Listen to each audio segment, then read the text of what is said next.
Give. Next, what we discuss? Trade. Okay. What is trade actually? First of all, trade is buying and selling of goods. Okay. What are kinds of trades? Okay. Okay. If something did not imported, something did not exported, then is it not a trade? Something the material is traveled within the territory of the country. Internal trade. Okay. Next. Trade wars and different kinds of trade wars we discussed. Protectionism and tariff and non-tariff trade barriers, right? And protection is a kind of non-tariff trade barrier or not? It is a kind of non-tariff trade barrier, right? What is protectionism? By giving some of the other reasons, and they're actually what they're doing, they're protecting that country's domestic manufacturer, or you can say that country's domestic products. Next, forex reserve. Okay, what is forex reserve? What are the components of the forex reserve? Four. Okay, then gold. Okay, then what? SDR. Okay. What is SDR then? Special drawing rights. Okay. What? RTP. What is that? Reserve rank position. What is that? Reserve rank position.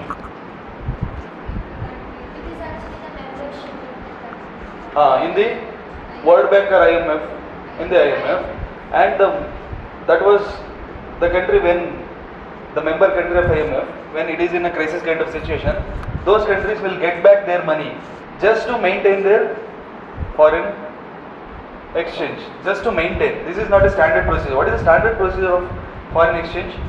Foreign exchange through dollar, right? When there is no dollar, when there is a lack of dollar, after that they will go for, after that gold. If there is, the gold also went off, then they will go for SDR, and the final option would be RTP. Next. Substitution and complementary. There are substitution and complementary items we discussed. What is that? Substitution is Example, with example. coffee and tea. Okay. If the demand for the coffee, if the price of the coffee increases, demand for tea going to increases. And complementary items, Pen and ink. pen and ink. If the price of the pen increases, the demand for ink got decreases. Because if the price of the pen increases, demand for pen decreases, and complementary item for that pen is ink. So demand for ink also decreases. If that is a substitute, the case would be different only. If something price increases, means that substitute products demand decreases, right? Next. Start company. Okay. Second company. Brownfield. What is brownfield? From the scratch. No. Greenfield is from the scratch. Brownfield means it is established business, just pumping money to expand that business or expand the branches. Okay. Next. Venture capital. Venture capitalist. What does it mean? They will invest only in brownfield. Brownfield. Okay. Next. Angel. Next. Seed capitalist. Next. Bond. Bond. Okay. Bond contains what are the things in which? Face value. It is having from face value first of all, and the maturity date and the rate of interest. And bond is not only G6. Government securities is not only a single bond. There is some private bond also. And the profit rate in the private bond is more than the G6. Then also people go for the government bonds because like highly liquid one thing, and another thing it is standard, means it will not going to dissolve for any kind of moment because it is released by government itself, and high, there is very less minimum risk. In the private bond it yields more, but risk is also high. Next, what is bond yield? Yields more means what? The bond yield, the difference between the like what we spent and what we get. Okay. Next. Doing business index released by World Bank. and different criteria in that. Okay, next. Crony capital. Crony capitalists. Next. Remittances. Remittances. Next. What is remittances? Remittances among sent by the family because they stay abroad. Okay, next. Then we spoke about weaker and stronger dollar and Okay, next. depreciation and appreciation. Depreciation. CRR and SLR method illalla navinu. Okay, next. Displaced and unemployment. Next, what? Displaced and unemployment. Disguised unemployment. Okay, next. Devaluation. Devaluation, depreciation, appreciation, demonetization. What is the difference?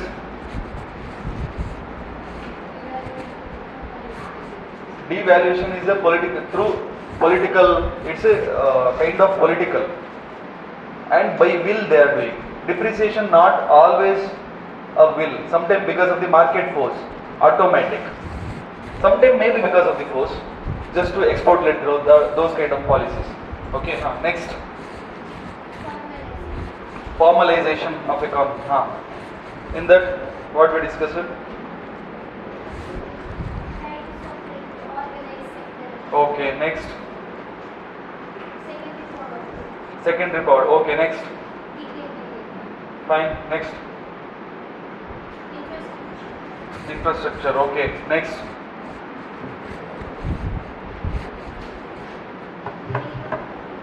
MSP. Next. Buffer stock. Next. Tax avoidance. Tax avoidance. Okay, next. Tax Tax heaven countries. Okay, next. legal laws. Huh? Legal laws. Okay, next. Laffer Laffer curve. Next. What happens in Laffer curve? If the tax rate going to increases, the revenue which is collected out of that tax going to decrease, because for the specific point of time they will genuinely pay the tax. After that they will do tax avoidance. Sometimes tax, there is two kinds in tax avoidance. One is legal, another one is legal, illegal. Which is legal? avoiding tax to certain limits of the Like finding the loopholes which is there in the revenue records and using that loopholes wonderfully. And CA, chartered accountants are good in that. Okay, that is tax avoidance. Okay, next. economics of scale. Next. Monopoly Monopoly restricted trade practices. Okay, next. predatory trades. What? Predatory Predatory pricings. Okay, next. amalgamation, ambush market, Ambush market, amalgamation, dumping, dumping. Okay, next. balance of payments, Balance of payment. Okay, BOP. Next. CAA. What is CAD? CAT. Next. Trade deficit and excise duty, customs duty. Next. QFI. Next. Depreciation. Okay, next. financial crisis of 1991. Okay, next. Investment led growth. Next. LPG 1991. Liberalization, privatization, globalization. Next. Disinvestment. What is the difference between disinvestment and sharing the company's shares, or spreading company shares and the disinvestment? If we consider government as a company, the same thing. Like disinvestment happens in a government, and spreading their shares happen in a private entity. What is disinvestment? Before they have invested in that company, and now they are taking back that money which is already invested in that company. Disinvestment. It is something against to that investment. Air India invested to Tata, right? Indigo. Next. Next, what we discussed? Currency war. Okay. Next.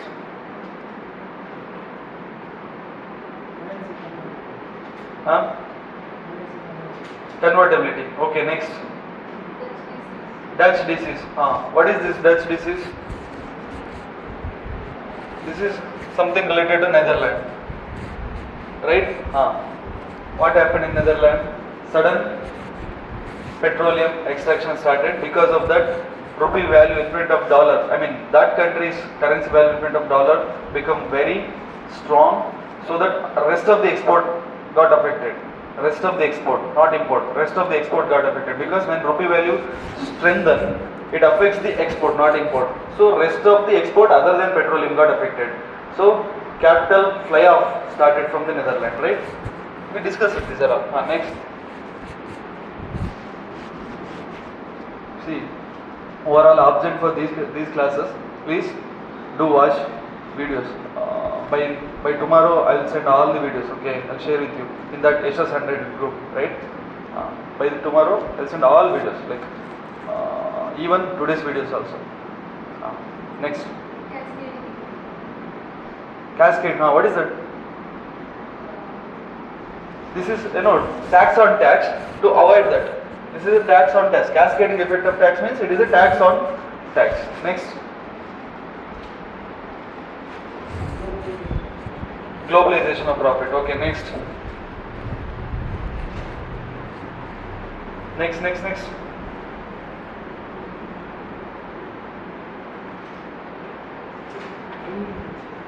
USA subprime crisis, we discussed it, right? Next.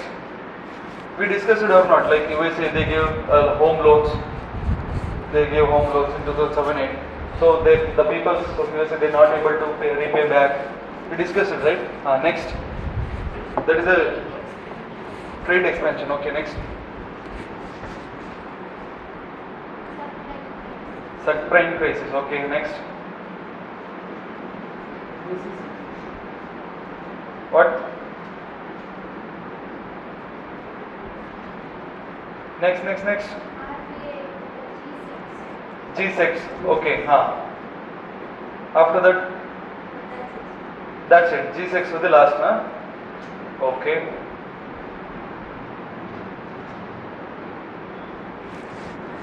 Take heading quantitative easing.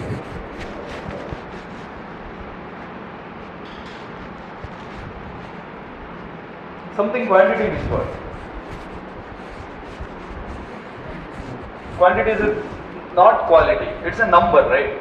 Quantitative easing means liberalizing the numbers. What is the number here we are talking about? Money, the number of currency which is there in market. And quantitative easing normally done by money is in the hands with the government or RBI. So it's a kind of monetary policy. Quantitative easing is a kind of monetary policy, and where they are easing the money in the market means they are pumping the money into the market, right? They are easing. Quantitative easing means their number increasing. They are pumping money. RBI is pumping money through different kinds of modes. What are the kinds of modes in the pumping money? If RBI went for quantitative easing, this is the definition in the newspaper heading. What is your understanding out of that headline? RBI is pumping some of the money into the economy. And what are the different ways of pumping money? SDR, SLR, CRR, repo rate, reverse repo rate. These are different kinds of ways to pump money. Just take, it's a kind of monetary policy where the number of money in the economy going to increases. This is quantitative easing. Quantity become easy. So what is the other factors, like other advantages and disadvantages because of this kind of action? What happens to the economy? Money's value in front of dollar may decreases. Then how you can say imbalance? Quantitative is easing sometimes done to make balance. Sometimes it may lead to imbalance also, but normally quantitative easing is a policy by the RBI. Something policy means what? That is for good only, right? It is a policy. Quantitative easing is a policy by the RBI. So it is for the welfare only, welfare of the economy. When there is no circulation of money, when there is a lot many what we call trap of money, liquidity trap, we call it as a liquidity trap, means when there is no liquid money. What happens when there is no liquid money? See, for any kind of business, first what we need? We need some investment. For investment, what is the thing?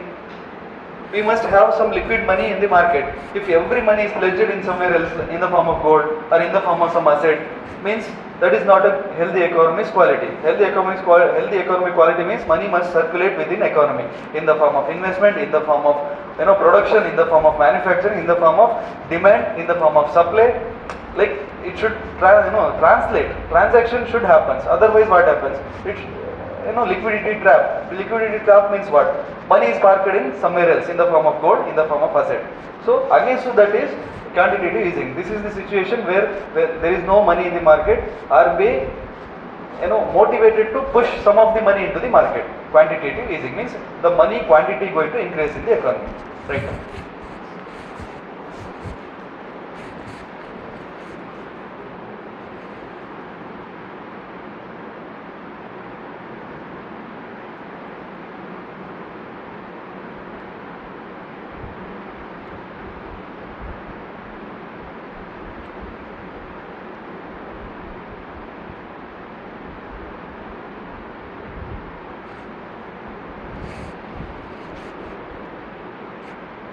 Right, liquidity trap also. That is also I mentioned in between, right? Liquidity trap.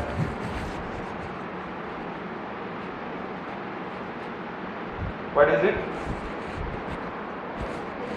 This is a trap of money.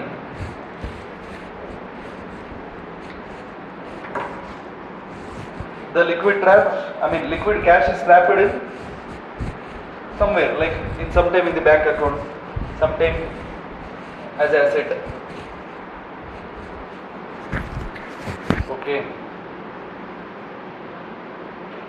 Normally, I told you, like G-Secs is a government bonds. It is held by sometimes companies also, sometimes individuals also.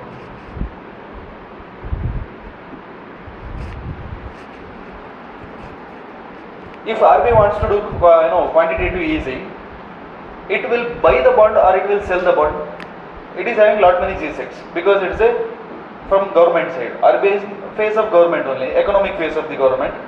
Is it buy the bond or is it sell the bond to do quantitative easing? This kind of analysis will help you for your prelims exam. When it sell the bond, what happens? When it sell the bond, against to that it will take the money. When it take the money, what happens in the money supply in the economy? Decreases. What is quantitative easing?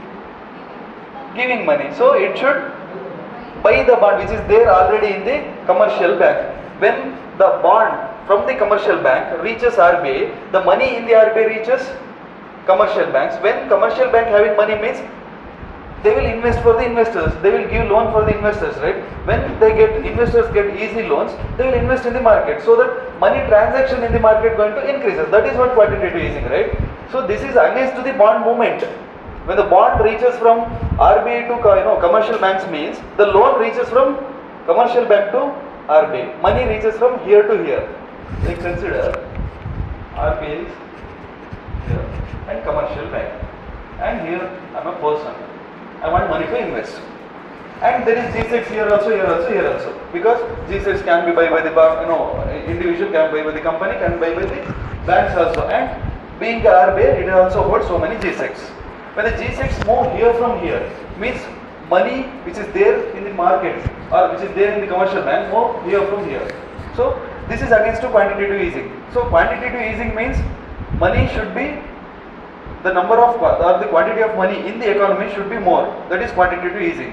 So to do that, bond movement should be from here to here and money movement should be from here to here.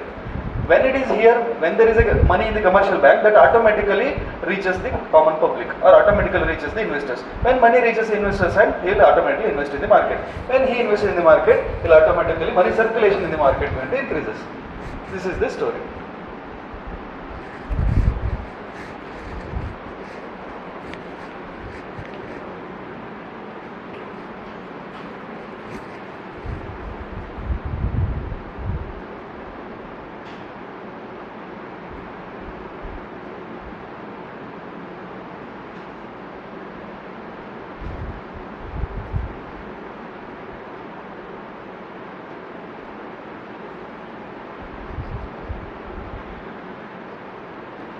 Okay, ಇದನ್ನು ನೀವು ಬೇರೆ ಬೇರೆ ಸಿಸ್ಟಮಿಗೆ connect ಮಾಡ್ಬೇಕು. Like inflation, how it affects inflation, quantitative easing.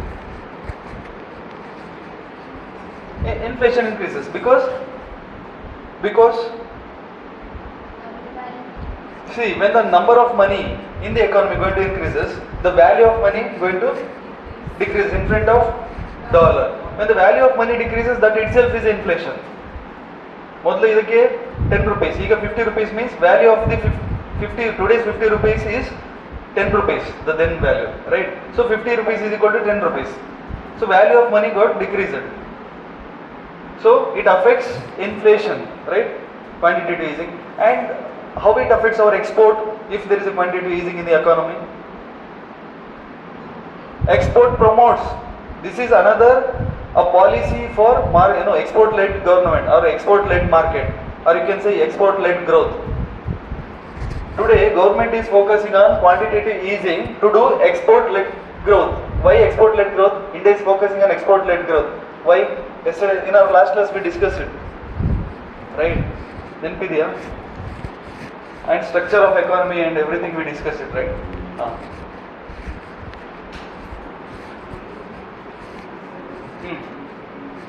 See, ಇದೆಲ್ಲ ಗೊತ್ತಾಯ್ತಲ್ವಾ? See, when there is a huge money in the market, the value of that money in front of dollar, what happens? See, normally what is inflation? Raising the price of any commodity or any goods is inflation. Normally when there is a money shortage in the economy, the price of the commodity would be less only. When there is a huge number of money, circulation is more in the economy, automatically price of the any commodity is going to rise. That is what inflation.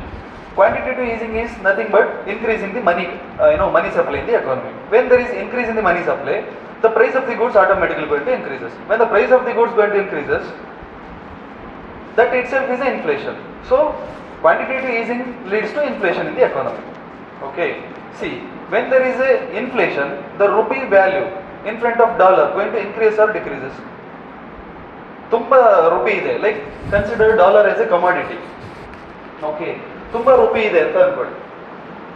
If it is short, like rupee value is very less. So rupee number is very less. So rupee value in front of dollar is more.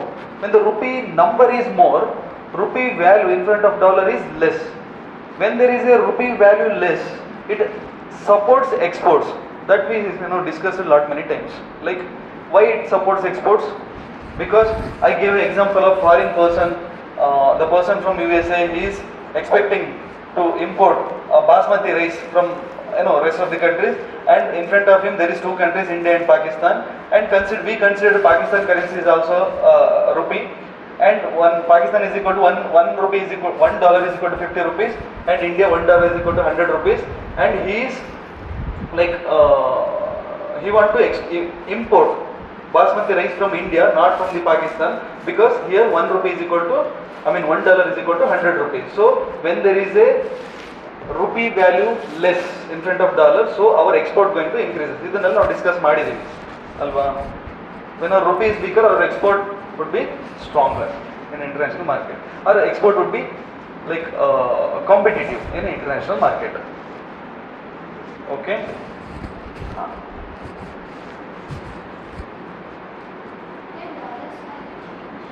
Dollar's value change depending on the market, of course.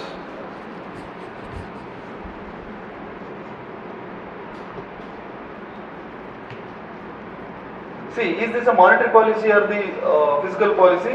Everything is monetary policy, means controlled by RBI.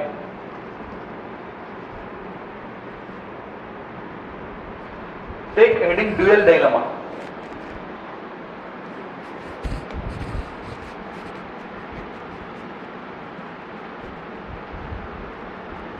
Something dilemma means what? Confusion. Dual dilemma means two sides confusion. What are the two sides confusion?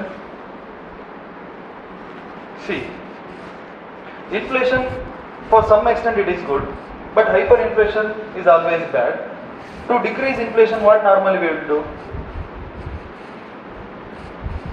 Normally we will go with, see, quantitative easing is against to, quantitative easing leads to inflation in the economy, and inflation is bad. inflation, if it is continuous rising, inflation is rising every day, means that is bad. So to do, to maintain inflation, what we will do? We will do work against the quantitative easing, means we reduce the quantitative easing, means money supply na kami ಮಾಡ್ತೀವಿ. So how it affects to the economic growth?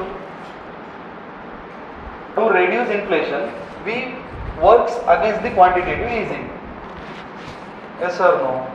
To reduce inflation in the economy, we went against the quantitative easing, means we will restrict the number of money in the economy.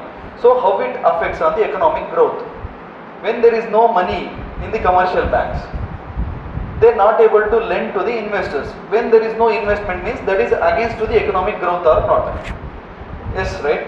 So here what is the motive?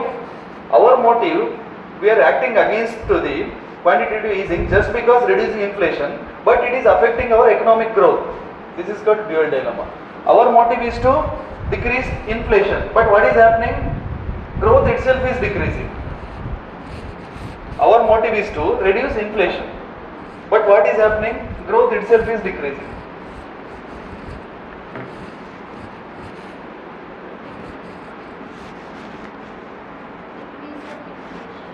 Yes, see, sometime what we will do? Sometime we will focus only on the economic growth. So we will do quantitative easing. At that time what happens?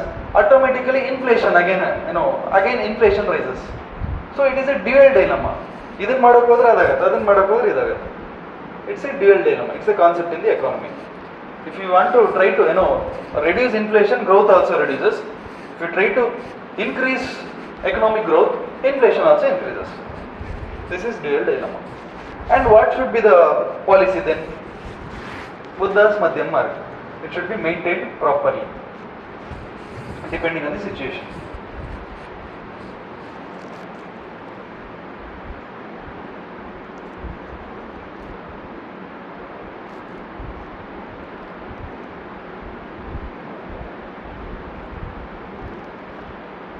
What is cost push inflation? What is demand pull inflation? We discussed this, demand pull inflation. Demand pull inflation is when too much money choosing too few goods. Because of the huge demand, if inflation creates in the economy, that itself is a demand pull inflation. Right? Because of the huge demand, inflation creates. Means, consider there is a commodity like Mahindra company. Considered Mahindra is the car making companies. They manufactured an electric car. Only 100 electric cars they have manufactured, and there is 1,000 people. Like they put application for those 100 number of cars. So there is huge demand in the market, and the supply of the commodity is very less, only 100. 10:1. So automatically price of that car going to increases, right? Automatically price of that car going to increase. Too much money means too many demand choosing too few goods. That is demand pull. Because of the demand, inflation happens. Demand pull inflation. What is cost push inflation? No. This is not about goods. Cost push is from the supply side. Cost push inflation. Tell me. See. What is the jam? Apple jam, right? Kisan jam is for which one? Apple. Kisan jam. Bread madhya hako tintivalla. Yavadrinda adu madodu? Mixed fruit. Consider it is formed through apple. Apple inda ಮಾಡ್ತಾ ಇದೀವಿ. And apple is a fruit. Fruit means it is a perishable. Like we are not able to store for months and years. There is a situation. We don't have any cold storage facility, and entire apple got vanished because of some other climatic reason. So there is a supply side stringent. There is a problem in the supply side. So the value, the price of this jam going to increases. The price of the jam going to increase because the supply constraint is there. When there is proper supply, the price would be maintained in a normal way. When there is lack of supply and there is a problem in the supply side, automatically price of the product going to increases. When the supply side means the raw material for that product, supply constraint started. When there is a problem in the supply side, the price of that product going to increase. That itself is a cost push inflation. Means cost of the supply going to increases. Because of that, the manufactured products cost also increases. This is cost push inflation. Sir, can we use demand pull inflation To bidding? bidding. How? When there is a month and all people start. Yes. That is a kind of like demand pull inflation, right? When there is no less bidders, then the cost or the final what auction in a less price. When there is more number of bidders, the auction may rise sometime. And it is like there is some exception for in that also. Sometimes more number of bidders, then also action happens at a less minimum price. Depends.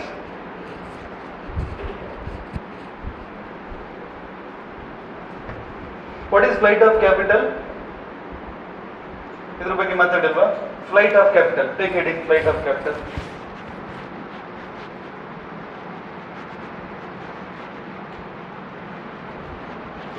Capital flight or flight of capital.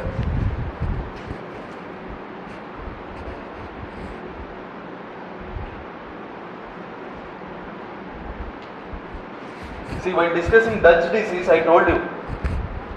See, normally FDIs, FIIs and foreign investments, they will settle in those countries till there is a favorable environment for their business. Favorable environment means what?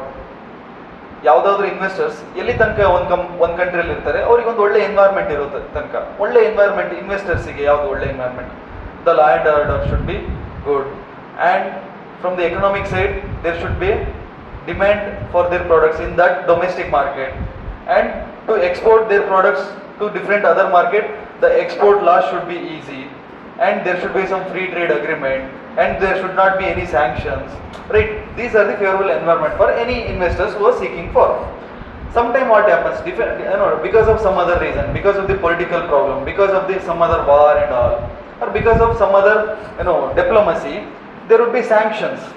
That is what happening in China. There will be sanctions. So, when there is a sanction for external trade, the trade, one which earlier exporting from that countries to different countries, going to reduces. When the country's trade going to reduces, the investors in that country going to affect more, because before not only the domestic market, the foreign market is the market for this company, which is having stable in China. But today, only domestic market of China is the market for the China's company, because there is a sanction of USA, right? So what happens? The company always try to move out of China, maybe into India, maybe to Myanmar, or maybe to different countries. When they move out of country, what happens? The capital already they invested in that country will flight off from that country. That is called capital flight. Normally, if a company invested in one country, when they invested in that country, there is a favorable environment for that company. Favorable environment means there is a domestic market and foreign market also. Sometimes because of the sanction, or sometimes because of the diplomacy, sometimes because of the political things, the foreign market got blocked because of the sanctions, because of the barriers, because of the protectionism and everything. So they are not able to survive with the domestic market, because their company investment is huge. They need international market also. So they flight off their capital from that countries to different countries. That is flight of capital. Is it good for the economy or bad? For that country's perspective, it is bad, because their investors moving out of the company. Moving out of their country. So revenue for that country going to decreases.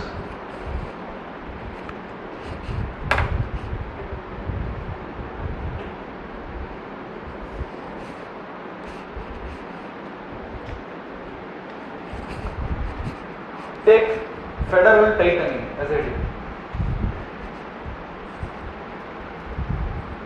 Federal tightening.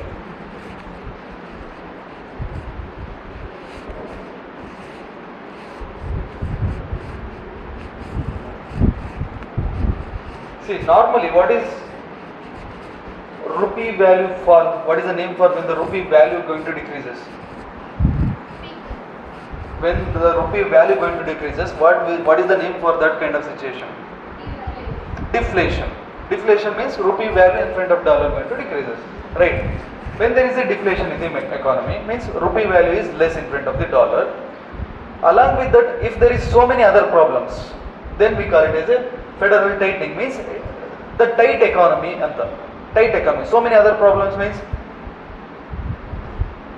like unemployment and unhealthy economy.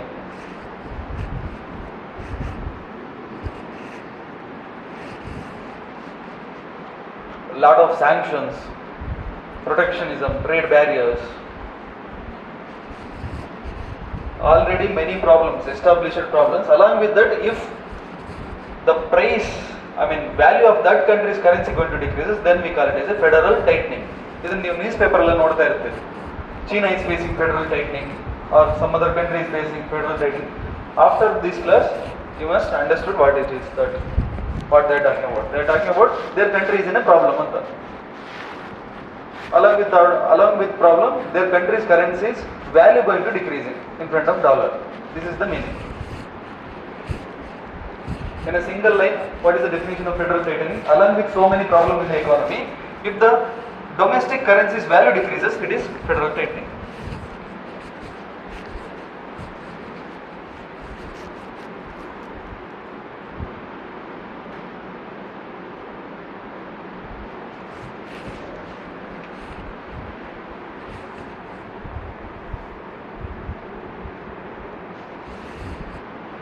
Okay. Take heading monetary policy.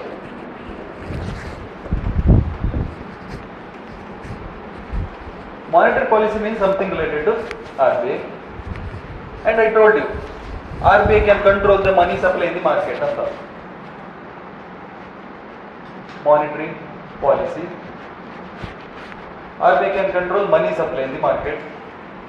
How it can control the money supply in the market? If it controls the money supply, it is a quantitative or qualitative tool?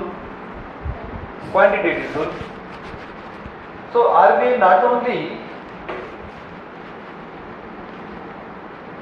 do qualitative work, it also not only do quantitative work, it also do some of the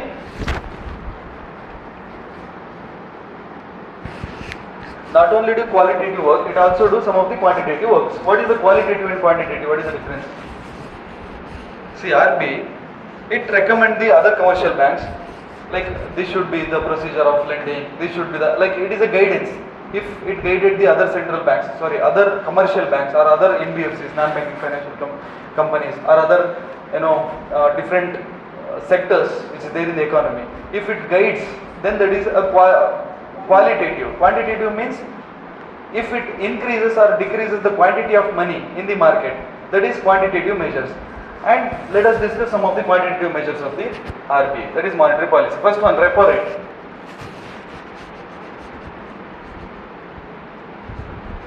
Repo rate. What it is? Repo rate.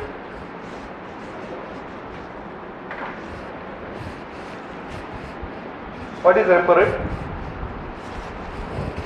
It is nothing but kind of interest rate. Actually, don't write as an interest rate. First understand this. Understand. Listen. It is a kind of interest rate. Normally, interest rate is against to the loan or against to the debit. Against to the loan we received, right? Against to the loan we received. We normally spend along with loan while repaying back. We normally give some extra money for that loan. That itself is interest. And this repo rate is not between individuals and the bank. It is between the bank and the RBI.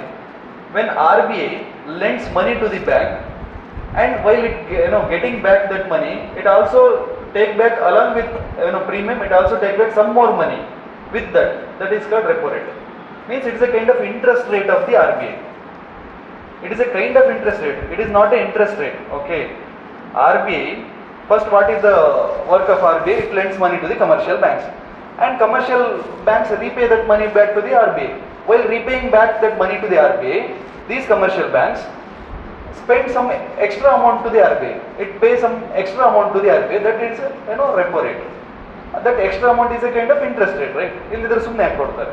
Adu interest rate, adಕ್ಕೆ ಕೊಡ್ತಾ ಇದೆ. So that is repo rate. while repaying back, this commercial bank spend some extra money to RBI or pay some extra money to RBI. That is a kind of interest rate.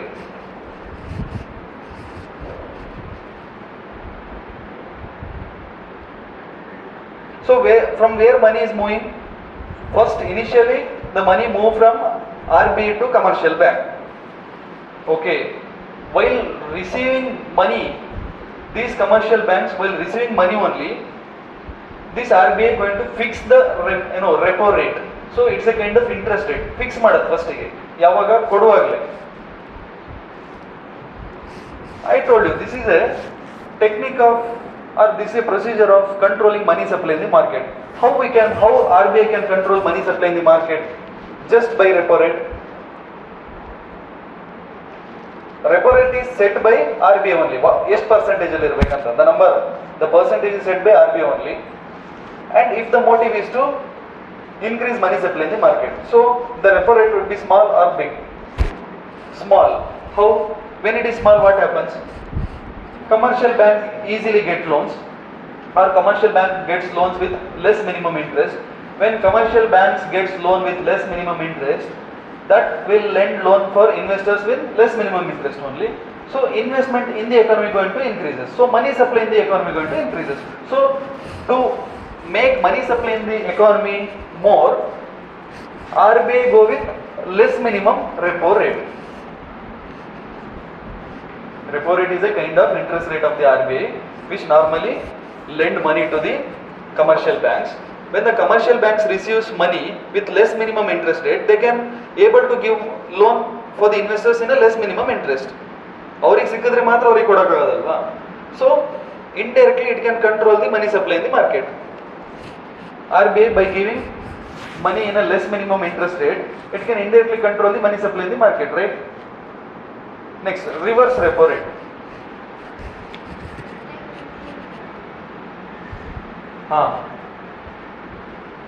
What is this reverse? See, when there is a repo rate, G6 moves from where to where? Repo rate means what? Here the loan is taken by the commercial bank from the RBI.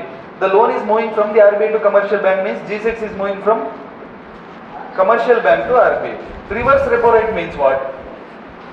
Here in the repo rate, the G6 is moving from commercial bank to RBI. In the reverse repo rate, the G6 is moving from RBI to commercial bank. When G6 is moving from RBI to commercial bank means money is moving from commercial bank to RBI. Commercial means banks only. Banks to RBI. When money moving from banks to RBI, RBI has to repay back that money first after some time, right? ಅಲ್ಲೇ ಇಟ್ಕೊಳ್ಳೋಕ್ಕಾಗಲ್ಲ, ವಾಪಸ್ ಕೊಡಲೇಬೇಕು. And while repaying back, RBI along with this premium money, it will spend or it will pay some extra money called interest rate, called reverse repo rate. ಉಲ್ಟಾ, ಅದರದ್ದೇ just ಉಲ್ಟಾ. ಇದನ್ನ ಯಾರು fix ಮಾಡೋದು? ಬ್ಯಾಂಕಾ? This is also fix by RBI. ನಾನು ಸಾಲ ತಗೊಂಡ್ರು ಅಷ್ಟೇ, ನಾನು ಸಾಲ ಕೊಟ್ಟರು ಅಷ್ಟೇ, ನಾನೇ ಫಿಕ್ಸ್ ಮಾಡೋದು interest rate. RBI. This is the attitude of RBI. And why it is the attitude of RBI? Because it is the monetary supply stabilizer in the economy, right? Monetary policy. Now tell me, ಇದೆಲ್ಲ important ಅಲ್ಲ ಎಕ್ಸಾಮಿಗೆ? ಎಕ್ಸಾಮಿಗೆ ಯಾವ್ದು important? To control inflation in the economy, what should be the reverse repo rate? It should be high or it should be low. To control money supply in the economy, what should be the repo rate? Earlier we discussed it. To control the money supply in the economy, repo rate should be control money supply means to decrease money supply in the economy. What should be our repo rate? Repo rate should be more. When repo rate is more, commercial bank gets loan at high interest rate. When they get loan at high interest rate, they are not able to lend for the less interest rate. So investors will not get loan in a less interest rate. When there is no loan for less interest rate, they will not invest. So money supply in the market going to decreases. When there is a reverse repo rate, what happens to the reverse repo rate? To control money supply in the economy, what should be our reverse repo rate? ಏನಾಗಿರಬೇಕು? Money control money supply means what? To decrease money supply in the economy. How we can decrease our money supply in the economy? If commercial bank having more money, money supply in the economy going to increases. Yes or no? How to avoid more money in the commercial bank?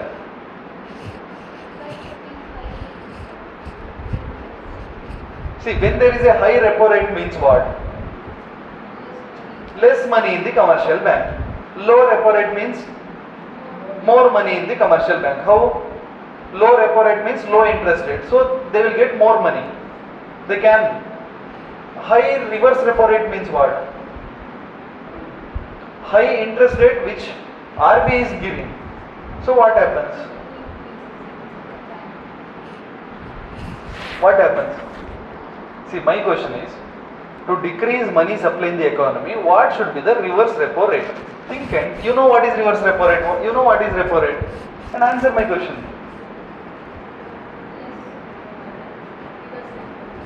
Question ಅರ್ಥ ಆಯ್ತಾ? ಮನಿ supply ಕಮ್ಮಿ ಮಾಡಬೇಕು, ಎಲ್ಲಿ? ಎಕಾನಮಿಯಲ್ಲಿ ಕಮ್ಮಿ ಮಾಡಬೇಕು. This is the expecting situation in the economy. And what should be our action? Repo rate. What should be our action in repo rate? Repo rate should be less. Decrease money supply. Repo rate should be more, right? And my question is, what should be the reverse repo rate? Should be less or it should be more? Less. When reverse repo rate is less, what happens? Less money in the commercial bank. How? What is reverse repo rate? RBI giving interest rate to commercial bank. That is reverse repo rate. When there is RBI is giving high number of interest, what happens in the commercial bank? Money increases. So when money increases, money supply in the market increases. My question is, to decrease money supply in the economy. ಇವಾಗ ಏನು ಹೇಳಿದೆ statement? That is wrong statement actually. ಅದು ನಿಮಗೆ ನೀವು ಹೇಳಿದಾರನೇ ನಾನು ಹೇಳ್ಕೊ ಹೋಗ್ತಾ ಇದ್ದೀನಿ. Actually this is not the case. The case is different only. But ನಿಮಗೆ ಏನು ಅನ್ಸುತ್ತೆ ಅದನ್ನು ಫಸ್ಟ್ ಹೇಳಿ, ಆಮೇಲೆ ನಾನು ಸರಿ ಮಾಡಿ ಹೇಳ್ತೀನಿ. This is my expectation. But ನೀವು ಅದನ್ನು ಹೇಳ್ತಾನೆ ಇಲ್ಲ. See, to control reverse rate, to control money supply in the economy. Control money supply means what? Money supply ಕಮ್ಮಿ ಮಾಡಬೇಕು. ಮನಿ ಸಪ್ಲೈ ಕಮ್ಮಿ ಮಾಡೋದು ಮಾನಿಟರಿ ಪಾಲಿಸಿದು one of the procedure. Monetary policy ಯಾರು ಮಾಡೋದು? RBI. Okay, through repo rate and reverse repo rate. Repo rate ಅಂತ ಹೇಳಿದ್ರೆ ಅವ್ರು ಕೊಡೋ ರೆಪೋ ರೇಟ್ ಮೀನ್ಸ್ ವಾಟ್? ಅವ್ರು ಕೊಡೋ ಸಾಲಕ್ಕೆ ಇಸ್ಕೊಡೋ ಇಂಟ್ರೆಸ್ಟ್. RBI ಕೊಡೋ ಸಾಲಕ್ಕೆ ಇಸ್ಕೊಡೋ interest. That is repo rate. When repo rate is more, the commercial bank not going to, they will not, first of all they will not come to receive loan because interest rate is more. So money supply in the commercial bank going to decreases. When there is no money in the commercial bank, investors will not get money because investors directly RBI ಹೋಗಲ್ಲ, ಅವರು commercial bank ಅಲ್ಲಿ ಮನಿ ಇದ್ರೆ ಮಾತ್ರ ತಗೊಳ್ತಾರೆ. This is the situation. My question is, to decrease money supply in the economy, what should be our reverse repo rate? Reverse repo rate ಯಾರು ಮಾಡೋದು? ಅದು ಬ್ಯಾಂಕೇ, RBI ನೇ. ರಿವರ್ಸ್ ರೆಪೋ ರೇಟ್ ಅಂದ್ರೆ ಏನು? ಇದು RBI ಕೊಡೋ ಇಂಟ್ರೆಸ್ಟ್ ರೇಟ್. ಯಾರಿಗೆ? Commercial ಬ್ಯಾಂಕಿಗೆ. ಜಾಸ್ತಿ ಇಂಟ್ರೆಸ್ಟ್ ರೇಟ್ ಕೊಟ್ರೆ ಮನಿ ಸಪ್ಲೈ ಕಮ್ಮಿ ಆಗುತ್ತೋ, ಕಮ್ಮಿ ಇಂಟ್ರೆಸ್ಟ್ ರೇಟ್ ಕೊಟ್ರೆ ಮನಿ ಸಪ್ಲೈ ಕಮ್ಮಿ ಆಗುತ್ತೋ? ಕಮ್ಮಿ ಇಂಟ್ರೆಸ್ಟ್ ಕೊಟ್ರೆ ಮನಿ ಸಪ್ಲೈ ಕಮ್ಮಿ ಆಗುತ್ತೆ ಅಂತ ನೀವು ಹೇಳ್ತಿದ್ದೀರಾ. ಹೇಗೆ ಕೇಳ್ತಿದ್ದೀನಿ ನಾನು. ಆಕ್ಚುಲಿ ನೀವು ಹೇಳ್ತಿದ್ರೆ ಅದು ಅನ್ಸುತ್ತೆ correct, but the answer would be, if reverse repo rate amount increases, then money supply in the market going to decreases. I will tell you why. When there is a reverse repo, what is reverse repo rate? Reverse repo rate is the interest which is given for the commercial banks money which the commercial banks parked in the RBI. Commercial bank ಗಳು RBI ಅಲ್ಲಿ ಇಟ್ಟಿರೋ ಮನಿಗೆ ಸಿಗುವಂತ interest rate ಅನ್ನು reverse repo rate ಅಂತ ಹೇಳ್ತೀವಿ. When the reverse repo rate is more, ಅವ್ರಿಗೆ ಅಲ್ಲಿ ಸುಮ್ಮನೆ ಇಟ್ಕೊಳ್ಳೆ ಜಾಸ್ತಿ ಬಡ್ಡಿ ಸಿಗುತ್ತೆ ಅಂತ ಹೇಳಿದ್ರೆ. When the reverse repo rate is more, the commercial banks, they are very happy to park their money in the RBI instead of lending to somebody else, because this is risk free and with high interest rate. So they all normally they are motivated to park their money in RBI. When commercial banks entire money is parked in RBI just to get high amount of reverse repo rate, money in the commercial bank going to decreases. When there is no money in the commercial banks, investors will not get money to invest in the market. So money supply in the market going to decreases. So both repo rate and reverse repo rate acting similarly for money supply in the market. ಇದು example ಗೊತ್ತಾಗಲ್ಲ. Example ಏನು ಅನ್ಸುತ್ತೆ, ಇದು different ಆಗಿ act ಮಾಡುತ್ತೆ ಅನ್ಸುತ್ತೆ. Because ಇದು ಕೊಡ್ತಿರೋ ದುಡ್ಡು, ಇದು ಇಸ್ಕೊಳ್ತಿರೋ ದುಡ್ಡು ಅಲ್ವಾ. ಸಮಥಿಂಗ್ ಇದು ಎರಡು, the action would be different but reaction same. Answer same. Like while if you increase reverse repo rate, or RBI increases repo rate or increases reverse repo rate, money supply in the market going to decreases.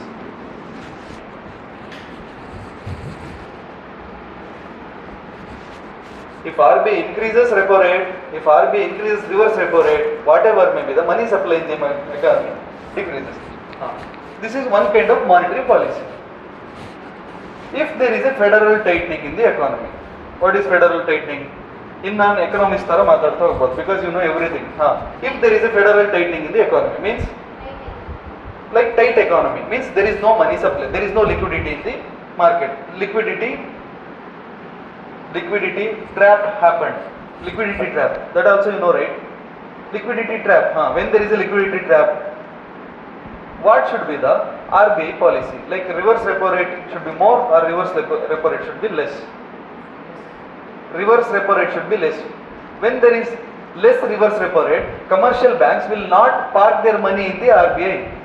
When they will not park their money, they will left with some money. So they will invest. So they will lend to investors. So investors took that money and they will lend in the market. ಅರ್ಥ ಆಗಿಲ್ಲ. ಇದ್ರದ್ದು against ಅಷ್ಟೇ. ಈಗ ನಮಗೆ ಮನಿ supply ಕಮ್ಮಿ ಇದ್ದಾಗ ಇದು case ಅಲ್ವಾ. ಇವಾಗ ನಮಗೆ ಮನಿ ಸಪ್ಲೈ ಕಮ್ಮಿ ಮಾಡಕ್ಕೆ ಎಷ್ಟು ಕೇಸ್. ನಮ್ಮ ಹತ್ರ ಮನಿ ಸಪ್ಲೈ ಏನಾಗಿದೆ, see, this repo rate and reverse repo rate is the monetary policy. To decrease money supply in the economy, what is our repo rate? Repo rate should be more.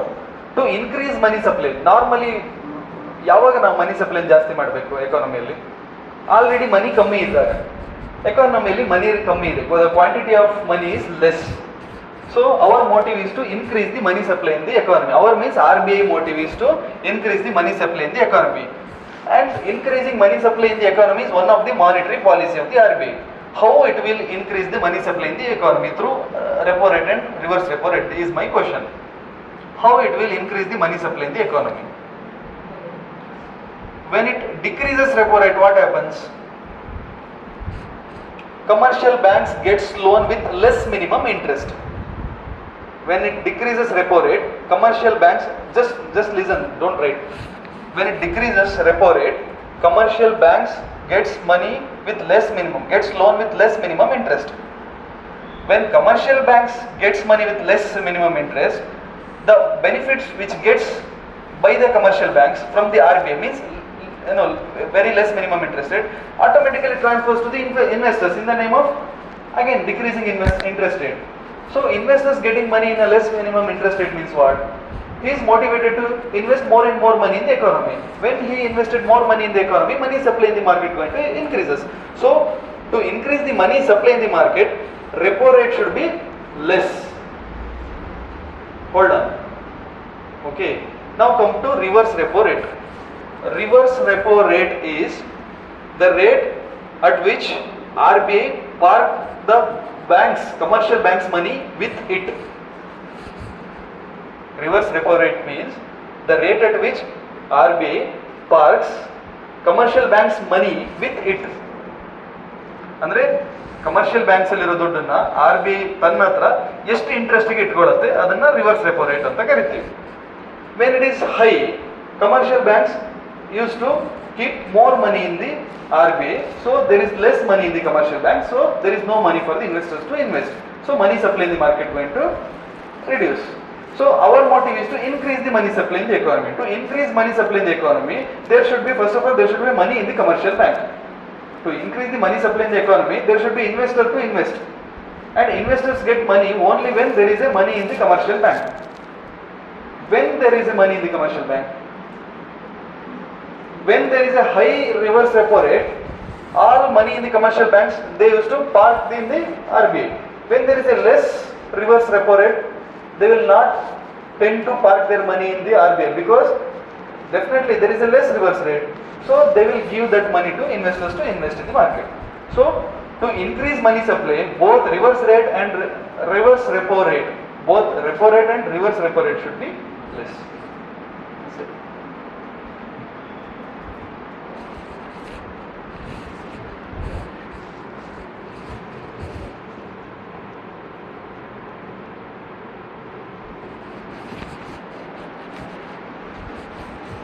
ಇದನ್ನ ಎಕ್ಸಾಮಿಗೆ ಹೋಗ್ತಾ ಇಷ್ಟೆಲ್ಲ ಓದ್ಕೊ ಹೋಗ್ಬಾರ್ದು. ಸೈಡಿಗೆ ಒಂದು graph ಮಾಡಬೇಕು, ಅದನ್ನು ಮಾತ್ರ ನೋಡೋಗ್ಬೇಕು. ಹೇಗೆ repo rate is directly proportional to inversely proportional to money supply or not.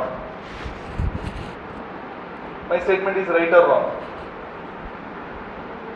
When there is high repo rate, money supply in the market going to reduces.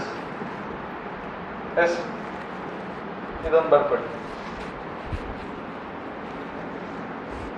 ಇಷ್ಟೊತ್ತು ಹೇಳಿದ್ದು ಇದು ಒಂದೇ ಇದೆ, ಇನ್ನೂ ಒಂದು ಸೇರಿಸೋಣ, ಅಲ್ಲಿಗೆ ಫಿನಿಶ್ ಆಗಿಬಿಡುತ್ತೆ. ಇಷ್ಟೊತ್ತು ಹೇಳಿದ್ದು RRR ಟ್ರಿಬಲ್ ಆರ್ ಇಷ್ಟೇ. ಈ ಒಂದು 15-20 ಮಿನಿಟ್ಸಿಂದ ಮಾತಾಡೋದಲ್ಲ, ಅಷ್ಟೇ ಫಾರ್ಮುಲಾ ಅಲ್ವಾ? ಹೇಗೆ ಹೇಳಿ, how it is? When repo rate going to increases, money supply in the market going to decreases. When reverse repo rate in the market, reverse repo rate of the RBI going to increases, money supply in the market going to decreases. When repo rate going to decreases, money supply in the market going to increases. When reverse repo rate going to decreases, money supply in the market going to decreases. So repo rate and reverse repo rate having inversely link with money supply, are inversely proportional to money supply, not directly proportional. Both repo rate and reverse repo rate. ಇದನ್ನು ಕರೆಕ್ಟಾಗಿ ಅರ್ಥ ಆದರೆ ಇಷ್ಟೊತ್ತು ಕೇಳಿದ class ಅರ್ಥ ಆಯಿತು. ಅರ್ಥ ಆಯ್ತಾ?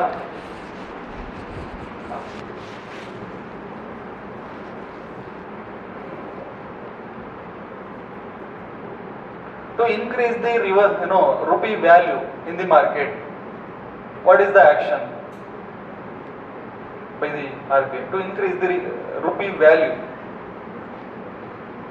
When there is more money, rupee value going to decrease. So rupee value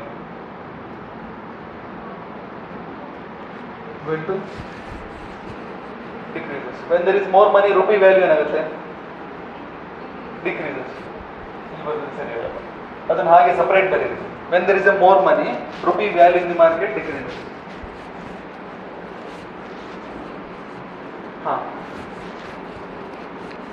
To increase rupee value, what should be the RBI action? Think and answer. ನೀವು ಬರೀರಿ, ನೀವೇ ಆನ್ಸರ್ ಬರೀರಿ. To increase rupee value, what should be the RBI's action? Rupee value.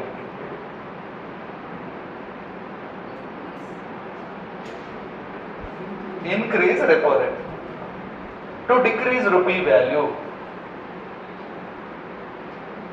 decrease repo rate. To increase rupee value, what should be the reverse repo rate?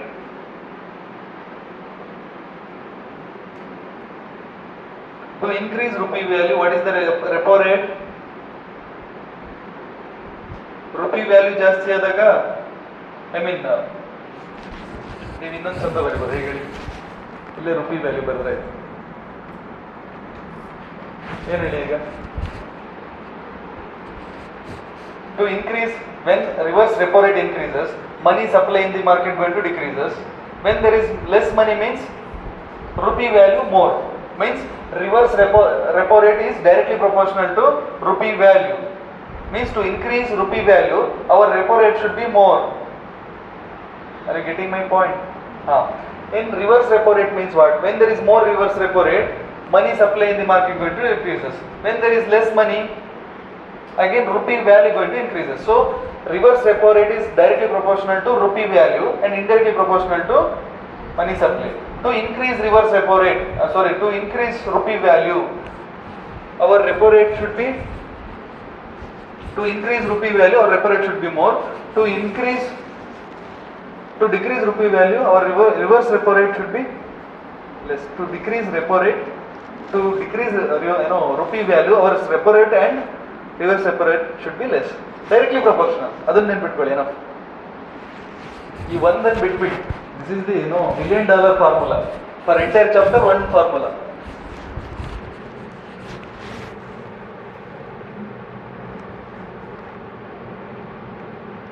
ಇದರಲ್ಲಿ ಎಷ್ಟು question form ಮಾಡ್ಬೋದಲ್ವಾ?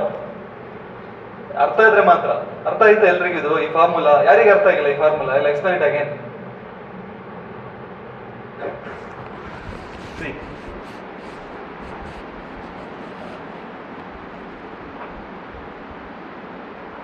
What is repo rate? RBI ಸಾಲ ಕೊಡೋದು ಎಷ್ಟು interest ರೇಟಿಗೆ ಅಂತ ಸಾಲ ಕೊಡೋದು. RBI ಸಾಲ ಕೊಟ್ಟಾಗ ವಾಪಸ್ ಇಸ್ಕೊಳ್ತಾ ಎಷ್ಟು ಬಡ್ಡಿ ಅಂತ ಹೇಳೋದು ಅದು repo rate. Reverse repo rate ಅಂದ್ರೆ RBIನೇ ಬಡ್ಡಿ ಕೊಡೋದು. ಬ್ಯಾಂಕ್ RBI ಕೊಟ್ಟಿರೋ ದುಡ್ಡಿಗೆ RBIನೇ ಬಡ್ಡಿ ಕೊಡೋದು. Reverse repo rate. This is the repo rate, reverse repo rate. When repo rate is more, commercial banks gets money with high rate of interest. When her interest rate is high, investors will not come to invest because baddi jaasti. When repo rate is high, investors will not come to invest. Okay, so money supply in the market going to decreases. When money supply is less, supply of money is less, rupee value more. That's it. Reverse repo rate means ಬ್ಯಾಂಕ್ಗಳು RBI ಹತ್ರ ಇಟ್ಟಿರೋ ದುಡ್ಡಿಗೆ RBI ಕೊಡೋ ಬಡ್ಡಿ. When reverse repo rate is more, banks park their entire money in RBI because that is the safest zone. So there is less number of money in the bank. So the banks will not left money to invest, to give loan to investors. When there is less money in the banks means investors will not get money to like spend or invest. So money supply in the economy going to decreases. When there is less money, rupee value going to increases. ಅಷ್ಟೇ. ಇಲ್ಲ ಇಷ್ಟೊತ್ತು ಹೇಳಿದ್ದು ಒಂದೇ ಫಾರ್ಮುಲಾದಲ್ಲಿದೆ.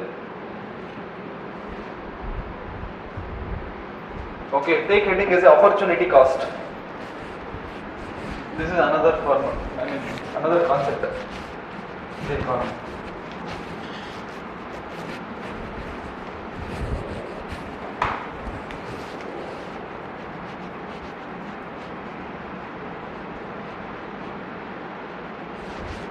Opportunity cost. See, when there is a high inflation in the economy, before $1 is equal to 50 rupees in 2022. Consider in 2023, $1 become 100 rupees. Hingala agalla, $1 is equal to 100 rupees. This is the situation. Before, if he had 100 rupees, a person is had 100 rupees in 2022, 100 rupees is it, and he is able to buy $2 objects. He was able to buy $2 objects. Okay, $2 objects ಅನ್ನು by ಮಾಡಬಹುದಿತ್ತು. ಯಾವಾಗ 2022 ಅಲ್ಲಿ ಏನಂದ್ರೆ ಎಷ್ಟಿದೆ 100 rupees ಇರೋದು. 2023 ಅಲ್ಲೂ same 100 rupees ಇದೆ.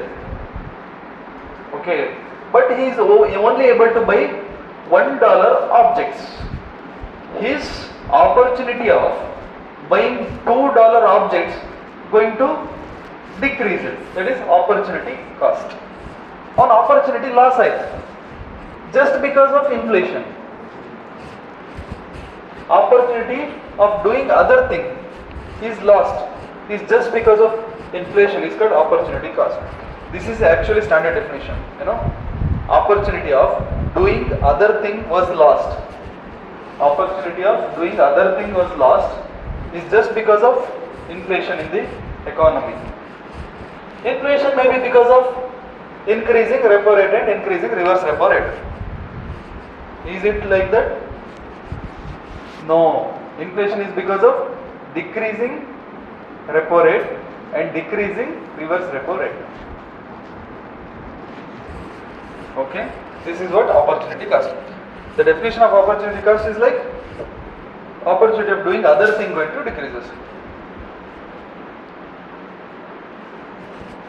ಮೊದಲು 10,000 ಸ್ಯಾಲರಿ ಬರ್ತಿತ್ತು, ಅದರಲ್ಲಿ 5,000 ಖರ್ಚಾಗ್ತಿತ್ತು, 5,000 ಅವನಿಗೆ ಉಳಿತಿತ್ತು ಬೇರೆ ಏನಾದರೂ ತಗೊಳ್ಳಿಕ್ಕೆ.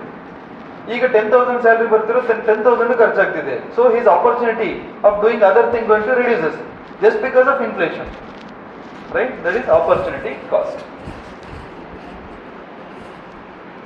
So write on statement, both repo rate and reverse repo rate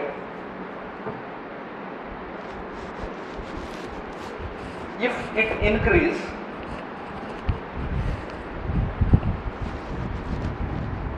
money supply in the economy going to decrease. Put star mark and write. Both repo rate and reverse repo rate, if it increase, money supply in the economy going to decrease. Okay, this is first star mark. And second star mark, if repo rate and reverse repo rate going to increase,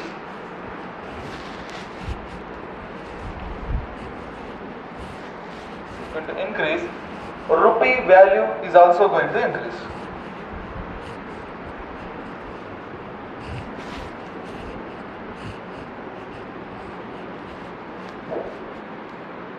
Don't write blindly. Are you understood? ಏನು ಬರೆದ್ರೆ ಗೊತ್ತಾಯ್ತಾ? Same ಅದೇ ಫಾರ್ಮುಲನ್ನು ಬಿಡಿಸಿ ಬರ್ತಿದೆ ಅಷ್ಟೇ. Okay, C in the monetary policy we are discussed CRR, we are discussed repo rate and reverse repo rate. Third one, reserve requirements. Reserve requirements. See, monetary policy means just maintaining. In monetary policy also again qualitative, quantitative. In quantitative we are discussing repo rate and reverse repo rate. Third one is reserve requirements, and the motive here is to control the quantity of money in the economy, right? In repo rate just increasing, or in reverse repo rate just increasing and decreasing the repo rate means interest rates, and reverse repo rate, that is also interest rate. We can control the quantity of money in the economy. Then what is this reverse requirement? Reserve requirement. Reserve requirement. Something reserve means what? Reserve means backup. Exactly. Reserve petrol irutte bike alli. Backup. Idu ಏನು backup idu? What is this here? You know SLR and CRR. See, there is a condition for every commercial banks. You can say any other bank by the RBI. It is a rules. It is a procedure. Any bank, when they set up their bank, they has to maintain some of the money in the form of cash only with RBI. Every bank should maintain cash amount with RBI. That is CRR, cash reserve ratio ಅಂತ ಕರೀತಾರೆ. CRR. The bank, every bank should maintain some of the amount with RBI.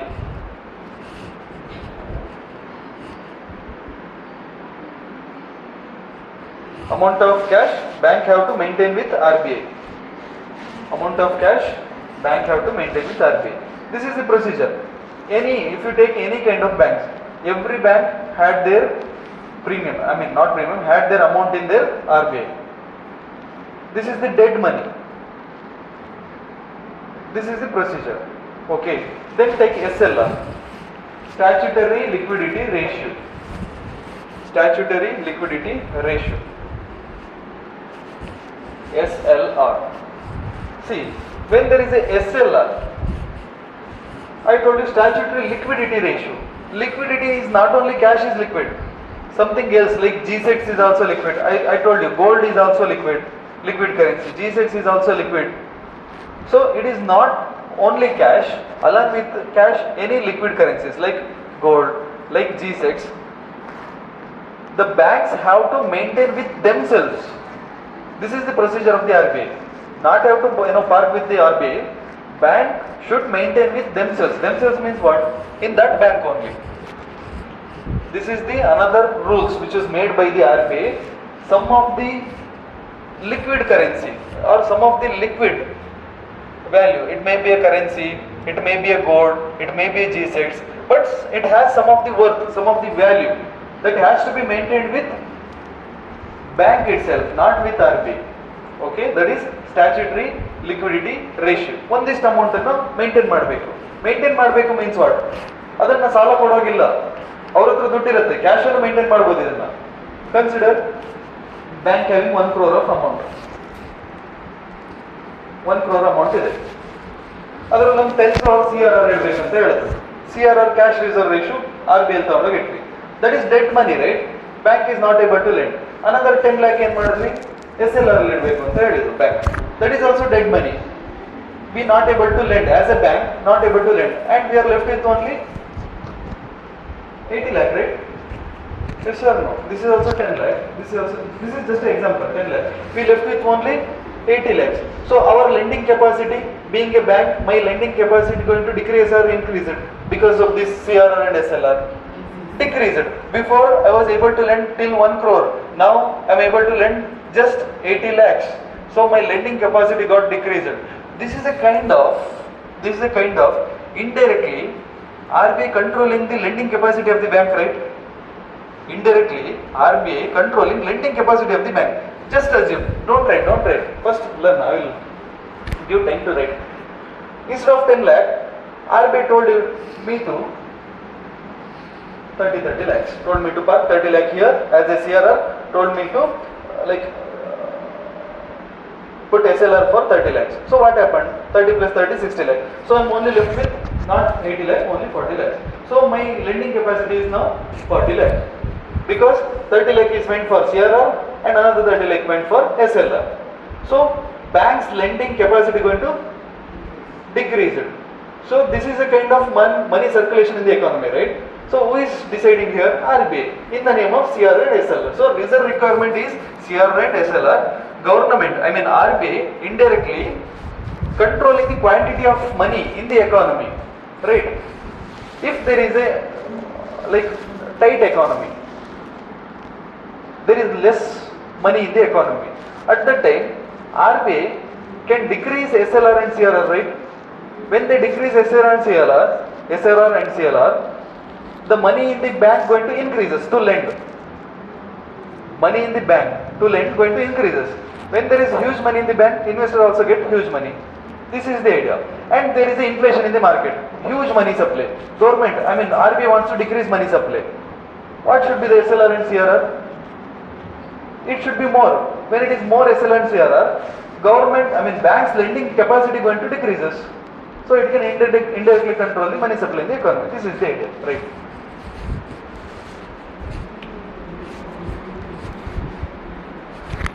First 80 lakh, 1 crore, 10, 30 ಎಲ್ಲದೂ ಬರೀರಿ, otherwise ನೆನಪಿರಲ್ಲ.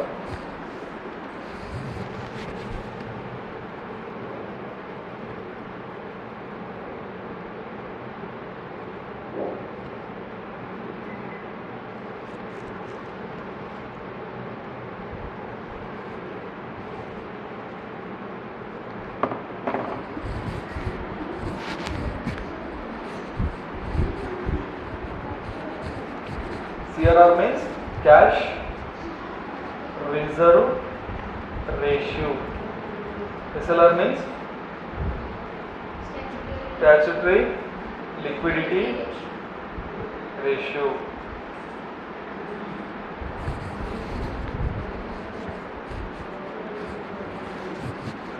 CRR has to park with RBI. SLR bank it itself. SLR ಇರೋ amount bank ಹತ್ರನೇ ಇರುತ್ತೆ, RBI ಕೊಡ್ಬೇಕಂತ ಇಲ್ಲ. CRR ಅಲ್ಲಿ RBI ಹತ್ರನೇ ಇಡಬೇಕು, ಬ್ಯಾಂಕ್ ಹತ್ರ ಇಟ್ಕೊಳ್ಳೋಗಿಲ್ಲ. ಆ್ಯಂಡ್ CRR ನ ದುಡ್ಡಲ್ಲೇ ಇಡಬೇಕು, ಬ್ಯಾಂಕ್ ದುಡ್ಡನ್ನು ತಗೊಂಡೋಗಿ ಇಡಬೇಕು. ಗೋಲ್ಡ್ ತಗೊಂಡೋಗಿಟ್ರೆ ತಗೊಳ್ಳಲ್ಲ RBI, ಅಥವಾ G-Sets ತಗೊಂಡೋಗಿಟ್ರೆ ತಗೊಳ್ಳಲ್ಲ. ಬಟ್ ಇದು ಬ್ಯಾಂಕ್ ಹತ್ರನೇ ಇಟ್ಕೋಬೋದಲ್ವಾ SLR. ಇದನ್ನ ಕ್ಯಾಶ್ ಅಲ್ಲಿ ಮಾತ್ರ ಅಲ್ಲ, G-Sets ಅಲ್ಲೂ ಇಡ್ಬೋದು, ಗೋಲ್ಡ್ ಅಲ್ಲೇ ಇಡ್ಬೋದು. ಬಟ್ RBI ಒಂದಿಷ್ಟು ವ್ಯಾಲ್ಯೂ ಹೇಳುತ್ತೆ, ಲೈಕ್ 30 crore ವ್ಯಾಲ್ಯೂ ಇರೋದು ಐಟಮ್ ಇಡಿ ಅಂತ. ಅವಾಗ 30 crore ಐಟಮ್ ಇರೋದು ನಾವು, I mean 30 lakh item value ಇರೋದು ಐಟಮ್ ನಾವು 10 lakh may be gold, 10 lakh may be G-Sets 10 lakh may be cash ಇಡ್ಬೋದು, ಅಥವಾ 30 lakhs ಇಫ್ ಯು ವಾಂಟ್ ನಾವು ಕ್ಯಾಶಲ್ಲೇ ಇಡ್ಬೋದು. ಓಕೆ,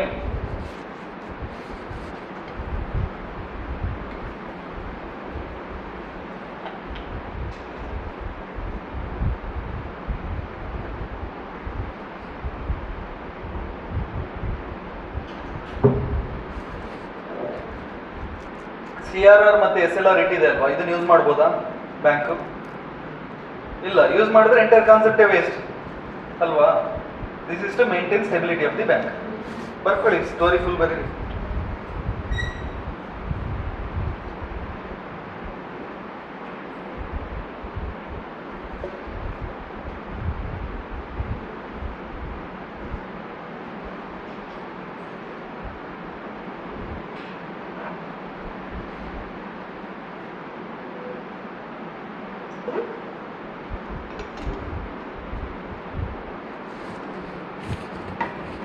ಆ ಫಾರ್ಮುಲಾ ಒಂದು ಸ್ವಲ್ಪ ದೊಡ್ಡ ಮಾಡೋಣ.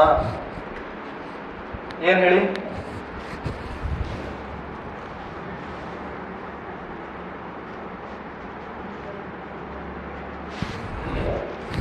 ಯಾರಿಗೆ ಅರ್ಥ ಆಯ್ತು? When CRR is more, money supply in the economy. When CRR is more, CRR ಅಂತ ಹೇಳಿದ್ರೆ ಬ್ಯಾಂಕ್ ಎಲ್ಲ ದುಡ್ಡು ತಗೊಂಡೋಗಿ RBI ಹತ್ರ ಇಡಬೇಕು. So money supply in the economy less. ಕರೆಕ್ಟಾ? ಕರೆಕ್ಟಾ? Inversely proportional. When CRR is more, money supply in the economy less, so rupee value more, directly proportional. Again, SLR more, money supply in the economy less, because park ಆಗಿದೆ ಬ್ಯಾಂಕಲ್ಲಿ, ಸಾಲ ಕೊಡೋಕ್ಕಾಗಲ್ಲ. So rupee value. So again ಇನ್ನು ಉದ್ದ ಮಾಡಿ ಅದನ್ನ formula. ಇಷ್ಟೊತ್ತು ಹೇಳಿದ್ದು ಒಂದೇ ಫಾರ್ಮುಲಾದಲ್ಲಿದೆ. ಕ್ಲಾಸ್ ಸ್ಟಾರ್ಟ್ ಅಲ್ಲಿಂದ ಇಷ್ಟ ಹೇಳಿದ್ದೆ. ಇದ್ರ ಮೇಲೆ 2-3 ಕ್ವಶನ್ ಬರುತ್ತೆ ಪ್ರಿಲಿಮ್ಸಲ್ಲಿ ಕರೆಕ್ಟ್ ಆಗಿ, ಇಂಡೈರೆಕ್ಟ್ಲಿ, ನಾಟ್ ಡೈರೆಕ್ಟ್ಲಿ. ಈಗಲ್ಲ, ಇಂಡೈರೆಕ್ಟ್ಲಿ. ಇದು ಗೊತ್ತಿದ್ರೆ ಮಾತ್ರ ಆನ್ಸರ್ ಬರೀತಾರೆ.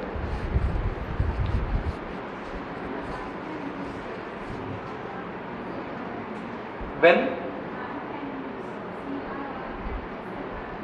that is in an exceptional situation, that is there in the Basel III norms, like when there is a financial crisis arises, at that time RBI, with RBI's permission, along with RBI permission, the commercial banks can utilize their SLR and CRR. That is the exceptional cases. And that is not if somebody, the bank is using their SLR and CRR, that is against to the health of that economy. That is the signal indicator for unhealthy economy, because CRR and SLR is there to maintain the stability of the bank. The reason which is formed is to maintain the stability of the bank. The reason, this is because of the Basel III norms of the International Monetary Fund, or you can say, I'll come to that. There is a Basel III norms. You know Basel III. Basel is an organization. Basel is a place in Switzerland, first of all. ಈಗ ಬೇಡ, ಮತ್ತೆ ಹೇಳ್ತೀನಿ ನಾನು, ನಿಮಗೆ confuse ಆಯ್ತು.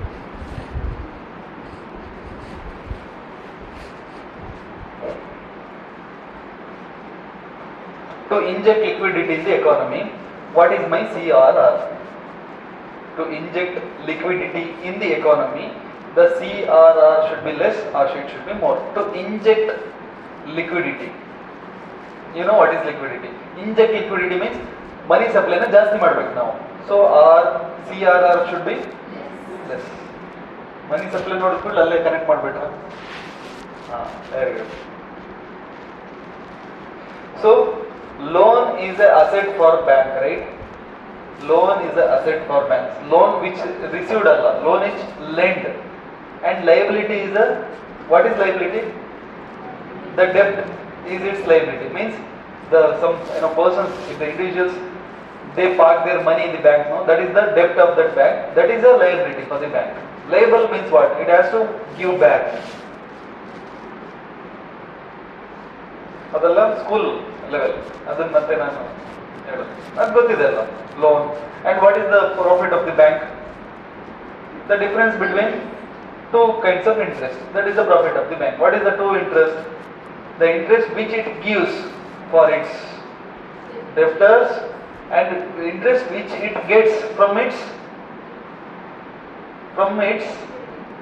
not no the interest which it receives from its creditors and interest which it gives to its debitors are the difference in this interest is the profit for the bank. ಇದೆಲ್ಲ primary school. ಬ್ಯಾಂಕಿಗೆ ಹೇಗೆ ಲಾಭ, interest rate difference ಇಂದ ಲಾಭ. Okay,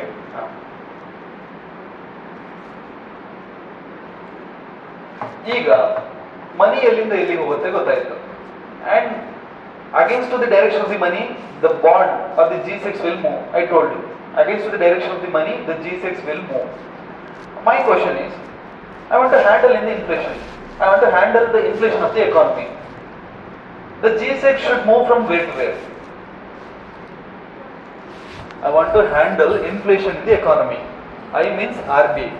RBI want to handle inflation in the economy. Handle inflation means already there is a established inflation. I want to control that inflation. I want to control that inflation. So, being RBI, what should be my move in terms of repo rate, in terms of reverse repo rate, and in terms of reserve requirements, means CRR and SLR. It should be more or it should be less. This is my question. When it sell G6, money from RBI. When it sell G6 means G6 from RBI to bank. So money from bank to RBI. So when there is a less money in the bank, so it will lend less, so it controls inflation. This is all. Okay. How it can control the movement of the bonds or movement of the G6? Just to increasing and decreasing the reverse repo rate. Now tell me. To control money supply in the market, the G6 should move from the to control inflation in the market. G6 should move from the where to where? RBI to bank. So money move from bank to RBI. Yes, right. When money move from bank to RBI means reverse repo rate should be more. Then only the money will move from bank to RBI. Otherwise, banks will not motivate to park their money in the bank. I mean RBI. Right? The indirect. They can ask in a lot many ways. Answer is simple. Economy question answer are very simple. But the thing is, you are not able to understand the question. And in that examination hurry. Time ಗ್ಯಾಪಲ್ಲಿ stringent of time ಕಷ್ಟ ಆಗುತ್ತೆ. Time ಬೇಕು economy ಕ್ವಶನ್ನ think ಮಾಡಬೇಕು. ತುಂಬ dead easy ಇರುತ್ತೆ economy questions. In my all 3 prelims in economy out of out for me. But it is very easy, but you need time. Very easy. Polity is easy, but answer ಕಷ್ಟ. Subject as a subject it is easy polity, but answer ತೆಗೆಯೋದು ಕಷ್ಟ because confusion ಜಾಸ್ತಿ. Economy as a subject it is difficult, but answers are very easy. Even questions to understand it may looks like difficult, but answers are very easy. Polity is not like that. It looks like a easy question, but it is very difficult. Exam ಇಂದ ಹೊರಗೆ ಬಂದ ಮೇಲೆ ಗೊತ್ತಾಗುತ್ತೆ ಕಷ್ಟ ಅಂತ. Exam ಅಲ್ಲಿ easy ಅನ್ಸುತ್ತೆ, ಹೊರಗೆ ಬಂದ ಮೇಲೆ ಬೇರೆ ಆನ್ಸರ್ ಅಲ್ವಾ ನಾವು ಹಾಕಿದ್ದಲ್ಲ ಬೇರೆ ಇರುತ್ತೆ, ಅವಾಗ ಗೊತ್ತಾಗುತ್ತೆ ಕಷ್ಟ ಇದೆ ಅಂತ. ಓಕೆ, ಇದು ಹಾಗಲ್ಲ economy.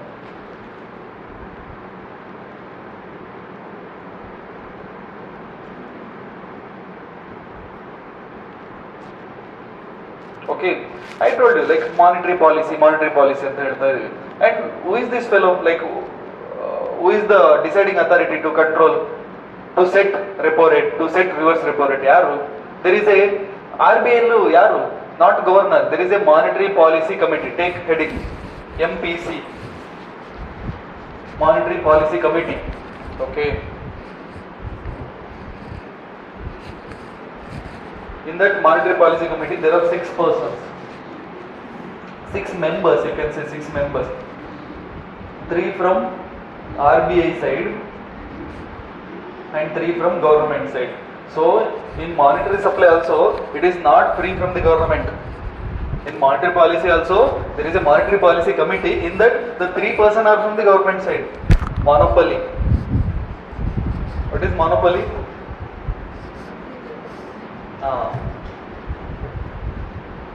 Monetary policy committee consists of 6 persons and 3 from RBI and another 3 from government.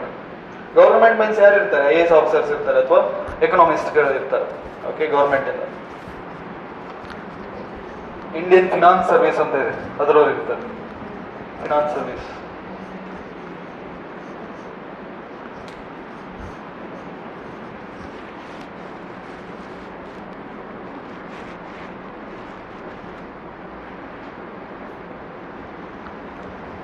Take heading as a monetary transformation, MT.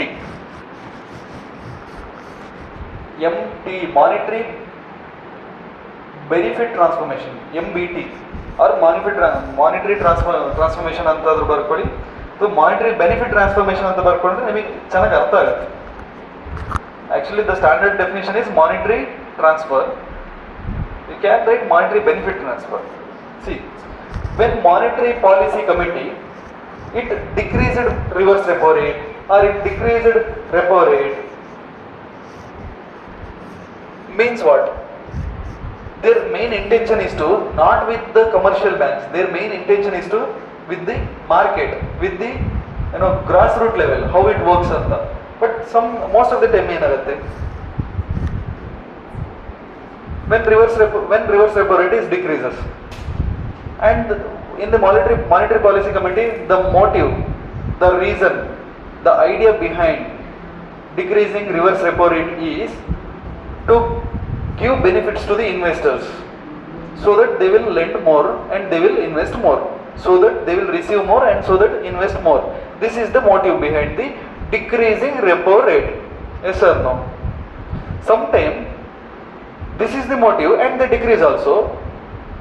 So this benefit which was created out of decreasing the reverse rate, the benefit will reach to the commercial banks. Means commercial banks receives loan with less minimum interest rate, but the same benefits will not reach to the public or the investors. Why? Because the benefits which they got because of the decreasing repo rate will not transfer to the investors, just to increase their bank's profit. ಕಮ್ಮಿ ರೇಟಿಗೆ ಸಾಲ ತಗೊಳ್ತಾರೆ, ಆದರೆ ಸಾಲ ಕೊಡಲ್ಲ. ಯಾಕೆ? ಅವ್ರ profit ಅನ್ನು ಜಾಸ್ತಿ ಮಾಡ್ಕೊಳ್ಳಿಕ್ಕೆ. And it affects the monetary policy committee's idea, right? So monetary transformation should be there. Monetary transformation should be there. If the monetary transformation is not happening, means that is against the motive of the monetary policy committee. Yes or no?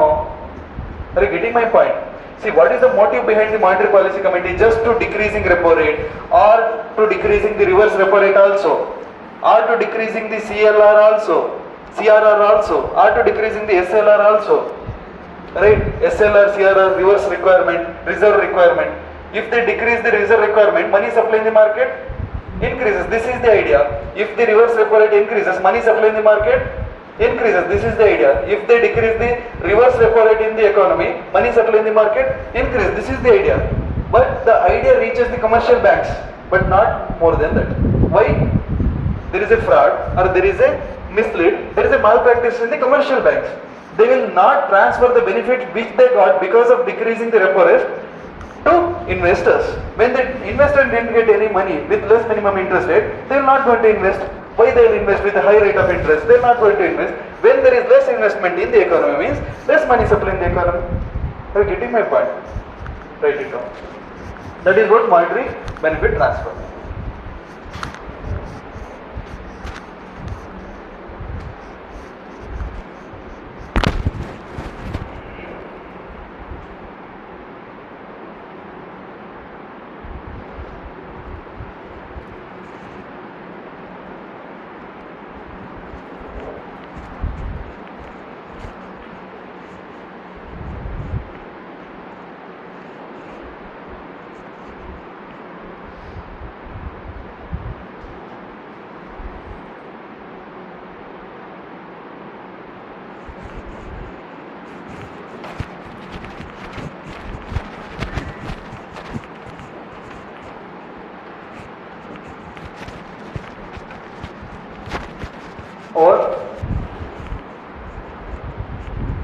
Right.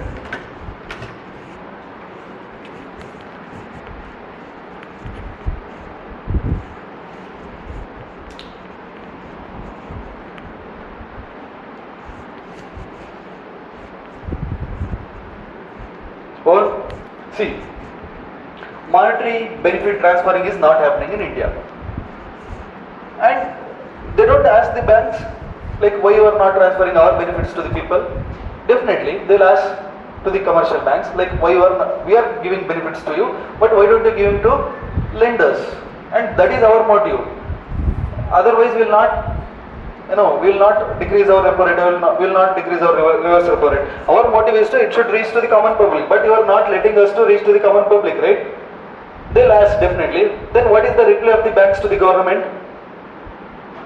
They will give lot many reasons why we are not doing monetary benefit transfer. Take the reasons banks give to the Monetary Policy Committee for not transferring monetary benefits to investors.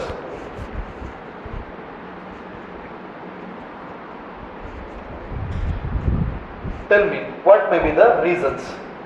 ಏನು ಹೇಳ್ಬೋದು ಅವರು? What are the possibilities? What they may say in front of the MPs? See, what is the source of lending for the bank? One is from the loan from the RBI, another is from the loan from the already its investors, right? See, the bank means it's just a middleman. Bank is just a middleman. It will receive money from the market and it will lend to some investors. Here it receives and here it lends. And the money which need extra, the extra money which is needed for lending, that will come from the RBI. Right? So RBI is not only source of money or not only source of income for the bank. There are lot many lenders for the bank in the form of common public, right? So entire lending of the bank is not just because of RBI, it is because of somebody else also. You RBI, you just decrease the repo rate. That is, that doesn't mean we will give high amount of interest for them. One more invested their money in our bank. ಇಲ್ಲಿ ನಾವು ಜಾಸ್ತಿ interest rate ಕೊಡ್ತಾ, ನೀವು interest rate ಕಮ್ಮಿ ಮಾಡಿದ್ರೆ ಅಂತ ಹೇಳಿ ನಮ್ಮ ಎಲ್ಲ ಇಂಟ್ರೆಸ್ಟ್ ರೇಟ್ ನಾವು ಕಮ್ಮಿ ಮಾಡೋಕ್ಕಾಗಲ್ಲ. This is the first reason. Are you getting my point? RBI is one of the investors to the bank, not a whole and sole investors, because there are somebody else, one who invested in the bank, like common public. They will lend their money in the bank, they will park their money in the bank just to get interest rate. The money coming from the RBI, for that money's interest rate is decreased. Not all money from the bank for the bank is not decreased. When there is all money for the bank is not decreased, the interest rate from the all money for the bank is not decreased, bank not able to give loan with less minimum interest rate. If RBI is the only whole and sole lender for the bank, the interest rate from the RBI, if it is decreased, it can lend loan with a less minimum interest rate. But this is not the case. Are you getting my point? This is the first reason.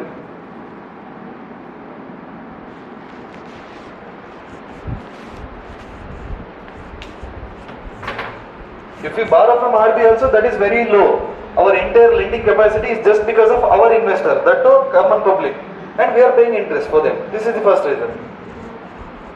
And the second reason is, we are already suffering from so many other problems. What are the problems of the bank? We are already suffering from so many other problems. Just to avoid other problems, we are using these benefits. What are the problems of the banks? NPAs. You know this NPA, non-performing asset?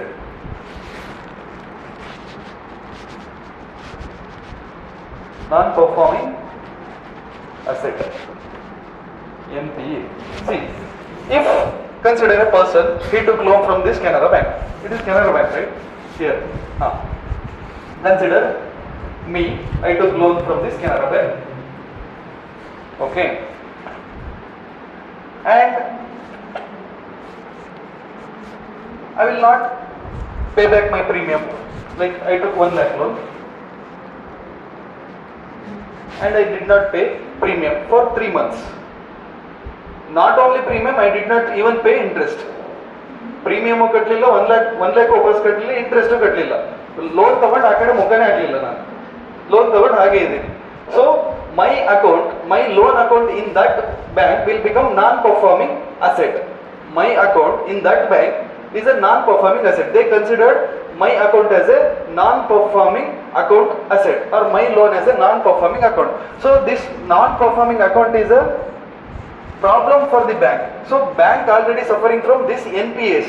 This is the another reason they have given.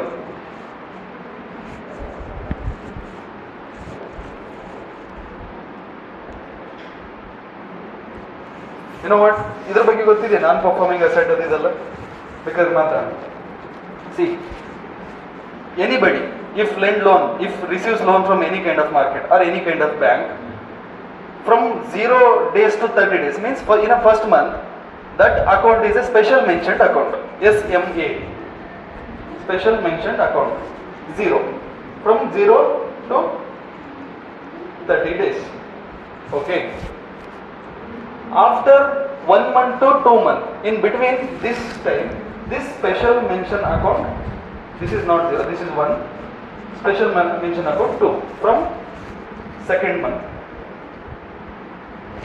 Okay, in a third month what it becomes? Special mention account 3 till third month. So at the end of the third month means at the 90th day, that special mention account become NPA, non-performing accounts. If I went back to the bank and I paid my interest on the 89th day, then it will not become NPA. See, I am not paying back my premium. I am just paying back, or I am just paying interest. Then also it will not become NPA. NPA means he did not repay the loan, not even interest, neither interest not loan. Then only it will become NPA, and it will remain as NPA till. No, again there is another name for this.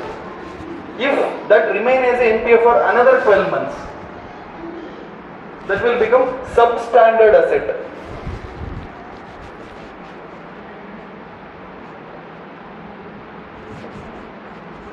Remain as a NPA means to become substandard asset, what should be the month?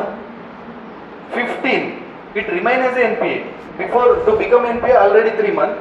And it remained NPA age 12 months. To become substandard asset from the loan taking, it should be 15 months from the date of issuing of the loan till substandard asset, 15 months, right? See, after becoming substandard asset, it remains as a substandard asset for 12 months, another 12 months. Then it will become doubtful asset.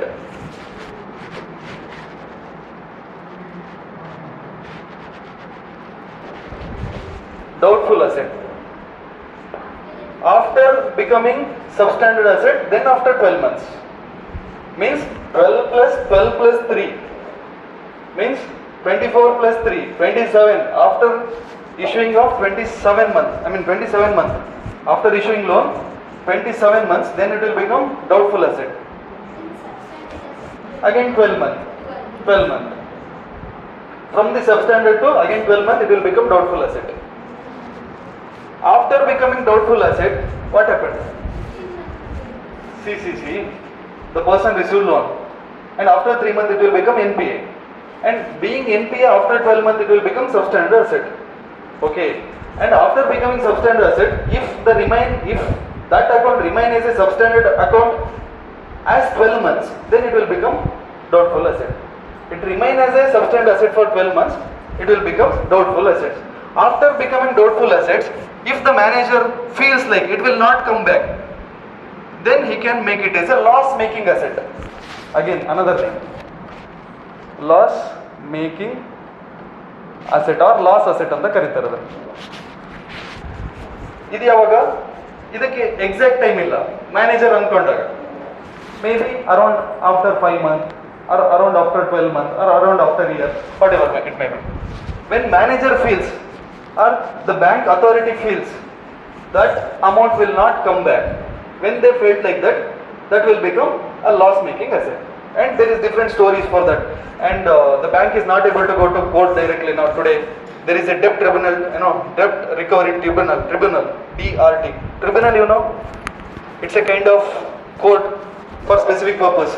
NGT, National Green Tribunal, for the only environment related cases. Like that, debt recovery tribunal for the finance repayment or salopas for the force madlike. And the judgment which is coming out from the DRT, if the loan taker did not agree for that judgment, he can appeal to rest of the court. That is debt recovery appellate tribunal, DRAT is there. After DRAT, he can directly go to High Court. He is not able to directly go to High Court. ಯಾರು loan ತಗೊಂಡಿರ್ತಾರಲ್ಲ ಅವರು ಅಥವಾ loan ಕೊಟ್ಟವರು ಕೂಡ. Okay, ಆಮೇಲೆ high court, supreme court ಹಾಗಲ್ಲಿದೆ. ಆಮೇಲೆ supreme court ಅಲ್ಲಿ asset reconstruction companies ಅಂತ ಬರುತ್ತೆ, ಅದೆಲ್ಲ ಮುಂದೆ ಮಾತಾಡೋಣ. Okay, this is the story first of all. Why I came here? This is the another reason which is given by the bank why they are not monetary benefiting transferring. Why they are not MBT? Why they are not monetary benefit transferring? The first reason what they gave?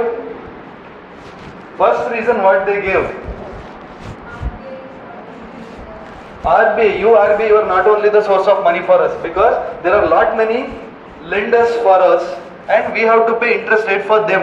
If you decreases interest rate, that doesn't means we are not able to give less minimum interest. We are not able to give loan with less minimum interest. This is the first thing. Second thing, we already suffering from lot many NPAs. We already suffering from lot many substandard assets. We already suffering from lot many doubtful assets. We already suffering from lot many loss making assets. This is the situation of our bank. So if you decrease it, 1% ಕಮ್ಮಿ ಮಾಡಿದ ಕೂಡಲೇ ನಾವು ಕಮ್ಮಿ ಕೊಟ್ರೆ ಇದನ್ನೆಲ್ಲ ವಾಪಸ್ ಕೊಡೋರು ಯಾರು ನಮಗೆ? This is the another reason. Okay, still not clear. This is the thing. See, till NPA it will become standard asset. It will remain as a standard asset. After standard it will become NPA. After NPA it will become substandard. After substandard it will become doubtful. After doubtful, loss making. This is the story. Okay, when it remains as a standard, there is a different name for that. SMA. What is SMA? Special mentioning account. Okay, this is the story. So, what is the problem of India today?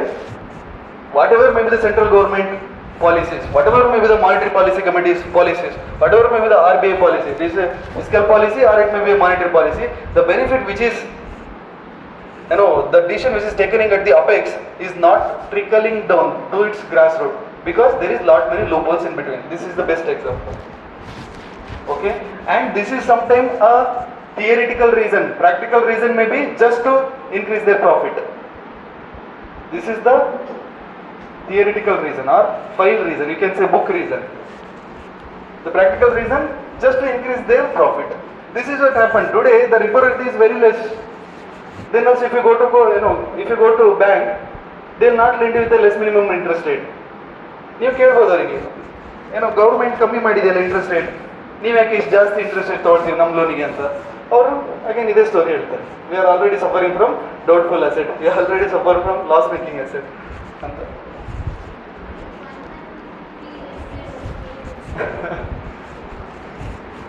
That is India.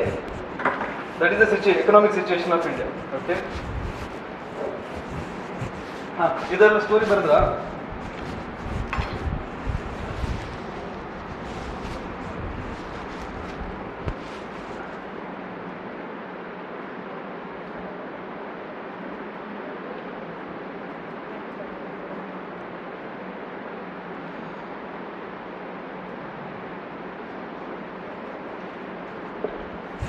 Take heading as a base rate, BAC.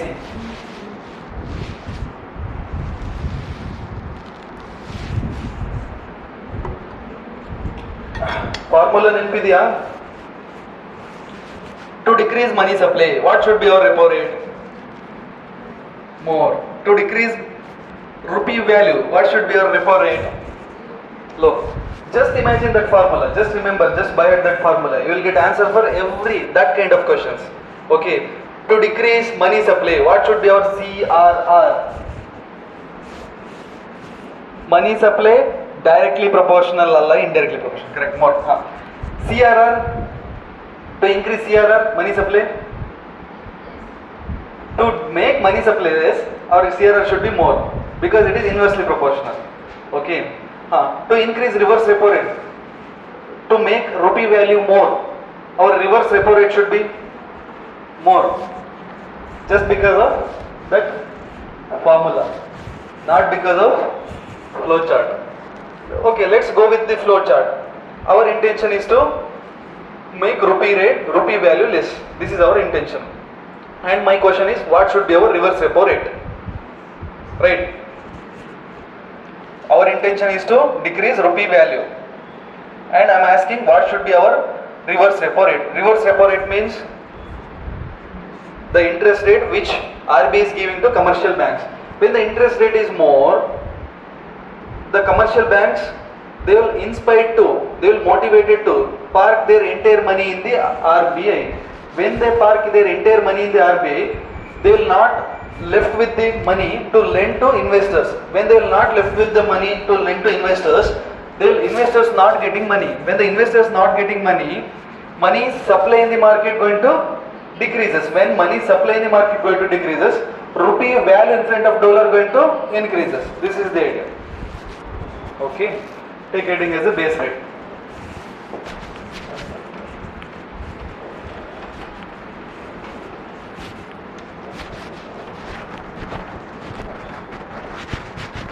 ಇನ್ಮೇಲೆ ಪೇಪರಲ್ಲಿ N P ಅಂತ ಬಂದಾಗ connect ಮಾಡಬೇಕು. Okay, should be the position to connect. N P ಅಂತೆಲ್ಲ ಬರ್ತಾ ಇರುತ್ತೆ ದಾಯಿಂದ ಪೇಪರಲ್ಲಿ.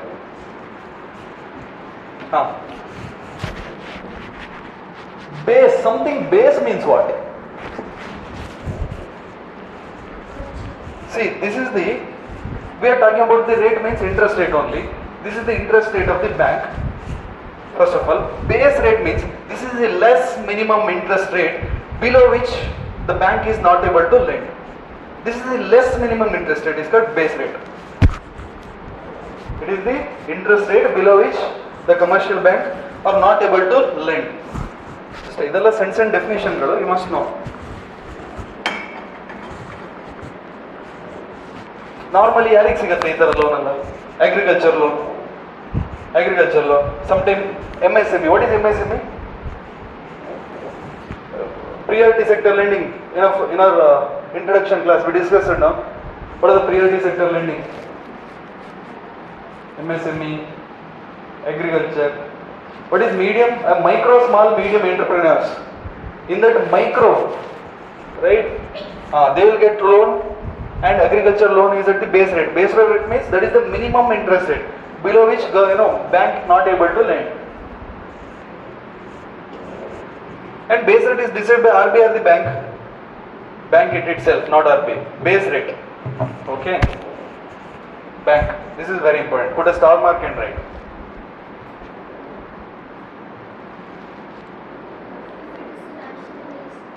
Then also the bank only. If it is nationalized, then if you look at the SBI also, that is not 100% government. Just 51% of the RBI, SBI share is with the government. So there is again SBI committee for its day-to-day activity. And base rate is a day-to-day activity. It may change. Government is not going to intervene in the day-to-day activity of these banks, right? So SBI authorities, they are going to decide. They are the government officials only, but they are going to decide. Okay. It differs, not branch to branch, bank to bank. It differs bank to bank, because one bank means one base rate. That is the case. And base rate is also minimum rate. Like for different loans, there is a different kinds of base rate. This is the minimum rate. Okay. Okay. What happened in 1991 in India? We discussed it. LPG, liberalization, privatization, globalization happened. And I told you, abrupt shift from the primary, agriculture to tertiary. That is not discuss madilva. Okay, take heading. Abrupt shift from primary to tertiary sector. Abrupt means sudden or revolutionary kind of shift from primary. What is primary sector? Agriculture and its allied activity called mining, animal husbandry and agriculture. This is primary. Secondary sector means industry and manufacturing sector. Tertiary sector means quaternary means Internet of Things connection. Okay. And abrupt shift India experienced after 1991. India experienced abrupt shift from the primary to tertiary. Right? What happened?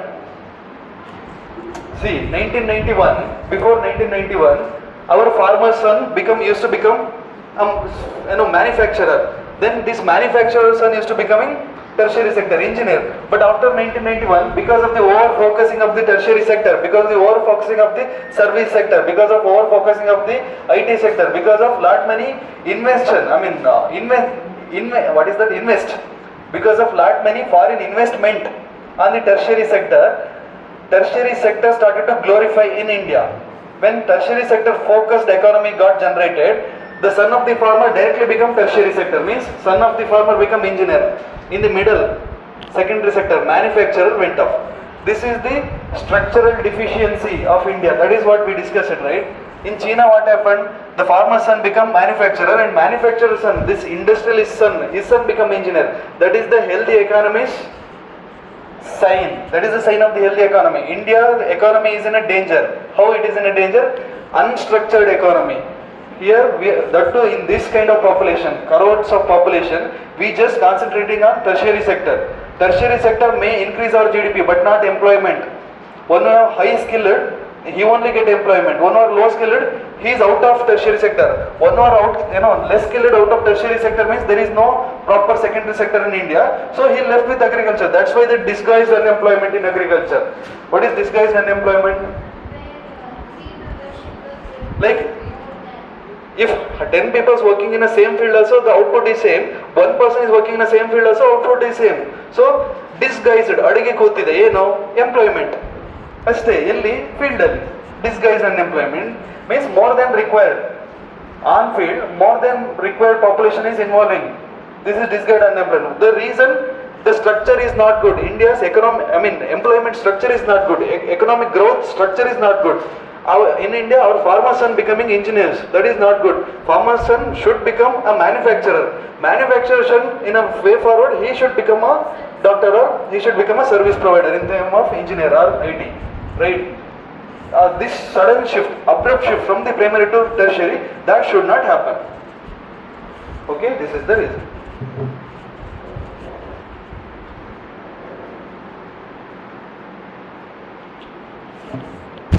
What is CPI and WPI? This is the two types of inflation measuring index. Take heading CPI and WPI.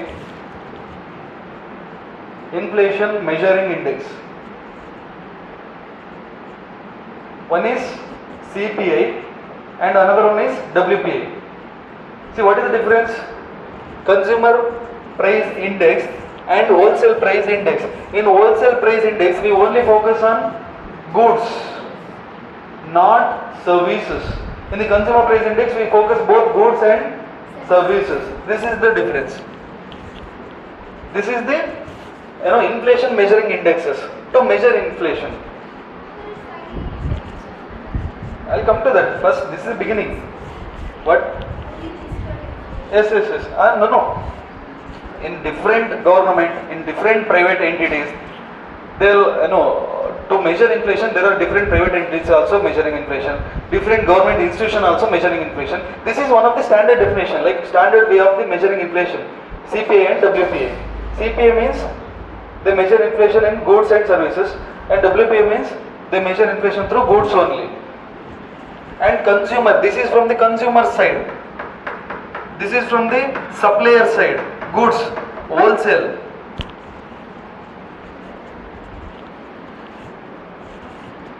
And CPI mostly focusing on the food related goods. CPI, consumer price index. This is WPI, wholesale price index. Okay. See, consumer price index, they only focus on food and food processing industries. Food, okay. And WPI, that is not the case. They will focus on 697 kinds of goods. 697 kinds of goods. WPI focus on 697 kinds of goods, but CPI main focus area is in and around Food and food processing industry, because that is the highest consuming items, right? That's the reason. Percentage of consumption is more in terms of the food, and if you compare to rest of the sectors.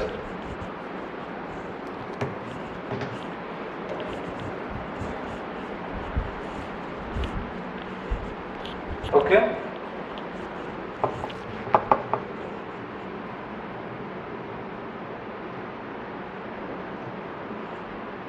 Take heading as the, you already wrote repo rate, take heading as the marginal standing facility, that is like repo rate only.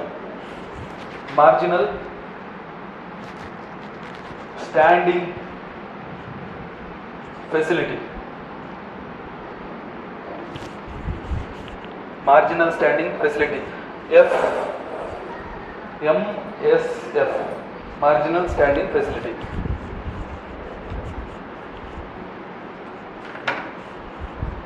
See, normally, if commercial bank borrow some money from the RBI, they will pay interest rate. That is called repo rate. Yes or no? Normally, if commercial bank borrow some money from the RBI, they will pay interest rate out of now against to that borrowing money. That is repo rate. This is also kind of repo rate only. Means money is moving from RBI to bank. Means commercial bank is borrowing money from the RBI only, but the interest rate is 1% more than the repo rate. This is called marginal standing facility. The interest rate is 1% more than the repo rate. The money is moving from RBI to bank. 1% higher than the repo rate. Why it is 1% higher than?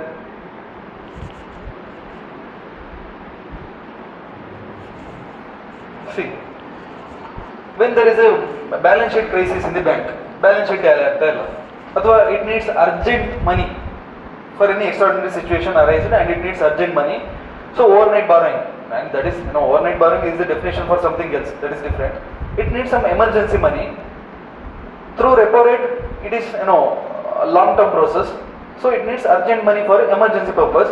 It requires the RBI to lend money, and when it is urgent, the interest rate would be more only. That's why it is 1% more than the repo rate. ನಿಮಗೆ ಹೇಗೆ ಕೇಳ್ತಾರೆ ಗೊತ್ತಾ? Like increasing order, rate the interest rate. First one is repo rate. Second one is marginal standing facility. So whatever may be the economic condition, whatever may be the rest of the situations, MSF is always more than the repo rate. This is the standard. Whatever may be the rest of the circumstances, but MSF is always more than the repo rate, because it is in an emergency situation. That is not the normal process.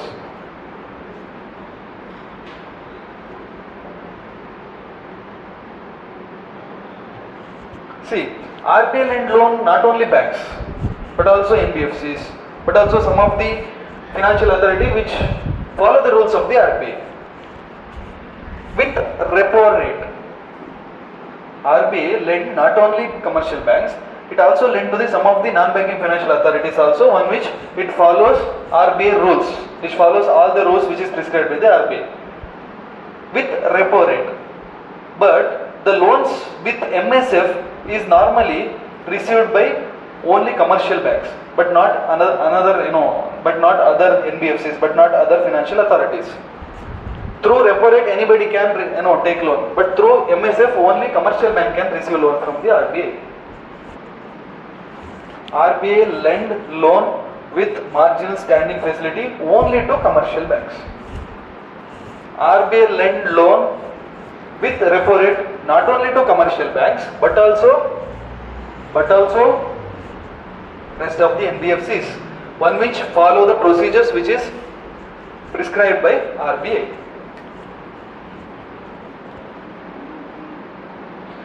See, you understood, right? Prescribed by RBI. Full sense. Like where it started.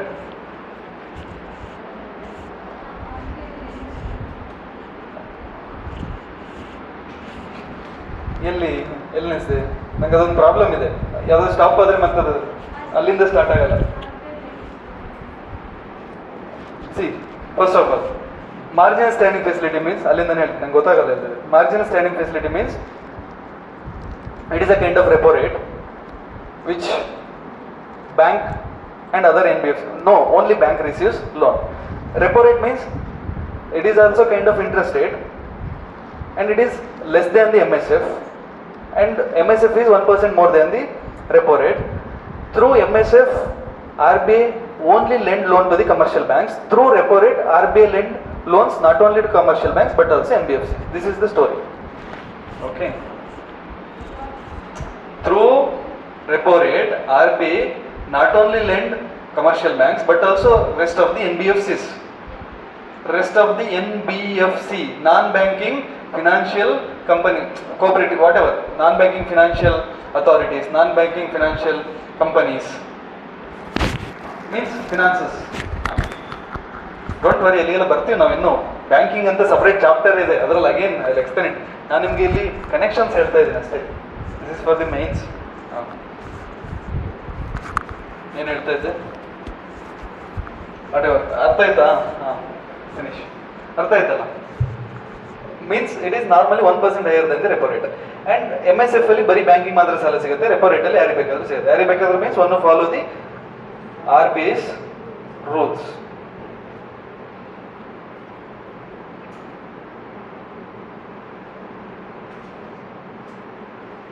This reserve requirement, this repo rate, this reverse repo rate, these are all quantitative tools of the Monetary Policy Committee. Take heading as a qualitative tool. I told you, it will guide the banks. ಅಂತಲ್ಲ ಹೇಳಿದೆ ಅಲ್ವಾ, qualitative tool of RBI or qualitative tool of Monetary Policy Committee.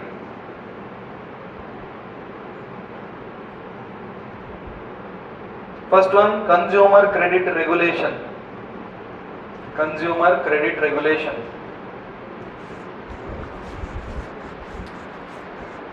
What is this consumer credit regulation? It regulates the banks in terms of the credits, like ಯಾರಿಗೆ ಎಷ್ಟು ಸಾಲ ಕೊಡಬೇಕು ಅದನ್ನೆಲ್ಲ ಹೇಳುತ್ತೆ. If the the businessman or the investor's track record is not good, if he is the NPF or some other bank and he is asking loan in Canara and he already NPA in SBI, consider an investor, he already NPA substandard asset in SBI and he is asking for a fresh loan in Canara.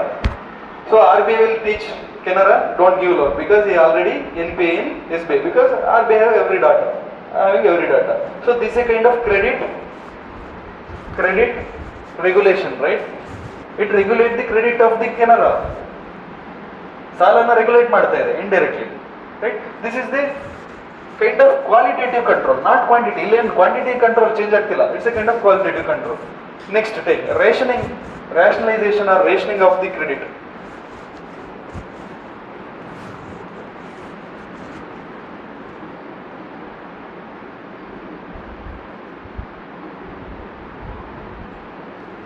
What is this rationalization of the credit? See, for particular receiver or for particular individual, RBI guides the banks to limit the amount of credit. Like if somebody requested the Canara Bank, I want the credit of 5 crore, and this Canara Bank officials, they'll request the RBI to asking some of the information regarding that person, because RBI has every data regarding other banks also. Like if RBI feels like he is not a prime customer, what is prime customer? A good customer for the bank, and it guides the Canara banks, make his cap for 3 crore, should not lend more than 3 crore. So this is a kind of rationalizing of the credit. Okay, it can restrict the highest amount of the credit flow.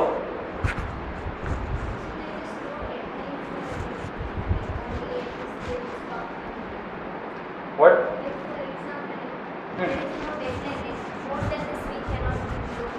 More than this we cannot. There is lot many deadline for different kinds of loan and different kinds of person. That is depends. Like what is the bank, in different kinds of bank also, and who is receiving, and what is his business, and that is a plan a barrier.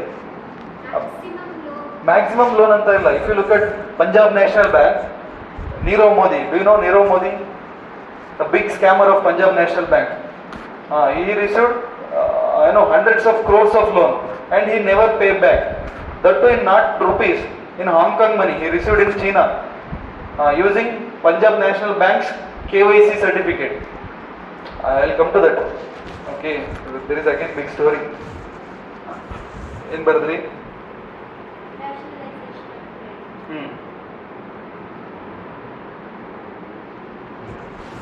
And these are all the different marginal requirements antalla ide. What is this marginal requirement? Margin, take heading, that is also a kind of qualitative measures. Margin requirement. ನಿಮ್ಗೆ correct. Sit down payment, down payment, ನೀವು car ತಗೊಳ್ಳಿಕ್ಕೆ ಹೋಗ್ತೀರಾ, down payment ಇಷ್ಟು ಕಟ್ಟಿ ಅಂತ ಹೇಳ್ತಾರೆ. What is down payment? ಫಸ್ಟಿಗೆ ನೀವು ಒಂದಿಷ್ಟು ಅಮೌಂಟ್ ಕಟ್ಟಬೇಕು, ಉಳಿದಿದ್ದೆಲ್ಲ ಲೋನಿಗೆ ಹಾಕ್ತಾರೆ, ಲೋನ್ ಆಗುತ್ತೆ, ಆಮೇಲೆ ಮಂತ್ಲಿ ಕಟ್ಕೊಂಡು ಹೋದ್ರೆ ಅದು EMI. ಓಕೆ, ಆ ಡೌನ್ ಪೇಮೆಂಟ್ ಇದೆ ಅಲ್ವಾ, ಸಮ್ ಟೈಮ್ ನಾನು JCB ತಗೋಬೇಕು, ನನಗೆ ಡೌನ್ ಪೇಮೆಂಟ್ 10 lakh ಹೇಳಿದ್ರು. JCB cost around 30 lakh, down payment 10 lakh and I am only having 5 lakh. In 5 lakh ಇಲ್ಲ. So I requested the RBI, like ನಾನು ಕಟ್ತೀನಿ, ನಂಗೆ 5 ಲಕ್ಷಕ್ಕೆ ಡೌನ್ ಪೇಮೆಂಟ್ ತೊಗೊಂಡು ನನಗೆ 25 lakhಗೆ ಲೋನ್ ಮಾಡಿಕೊಡಿ ಅಂತ. If RBI wants, RBI can request to that bank, not request, can order to that bank, give him loan with a minimum marginal requirement. So marginal requirement is nothing but a down payment. Margin, what is the margin required to give a loan? Margin required to give a loan. Now what is the margin? 5 lakh, otherwise 10 lakh alva. So this is set by the RBI. So that is a kind of qualitative control. It's just a request or it's a order, not binding. Okay, this is all.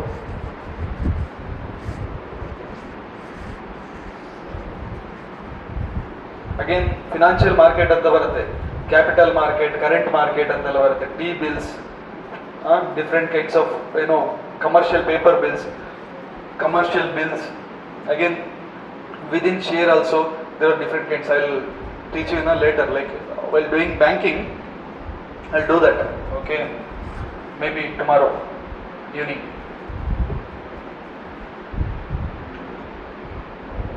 Take a real interest rate and nominal interest rate as a heading. Real and nominal. What is interest rate first of all?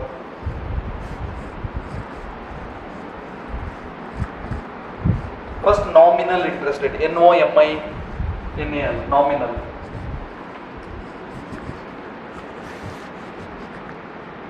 Nominal and real interest rate. See, actually which is real interest rate? Which is real actual interest rate? Real interest rate is a real interest rate. I'll tell you.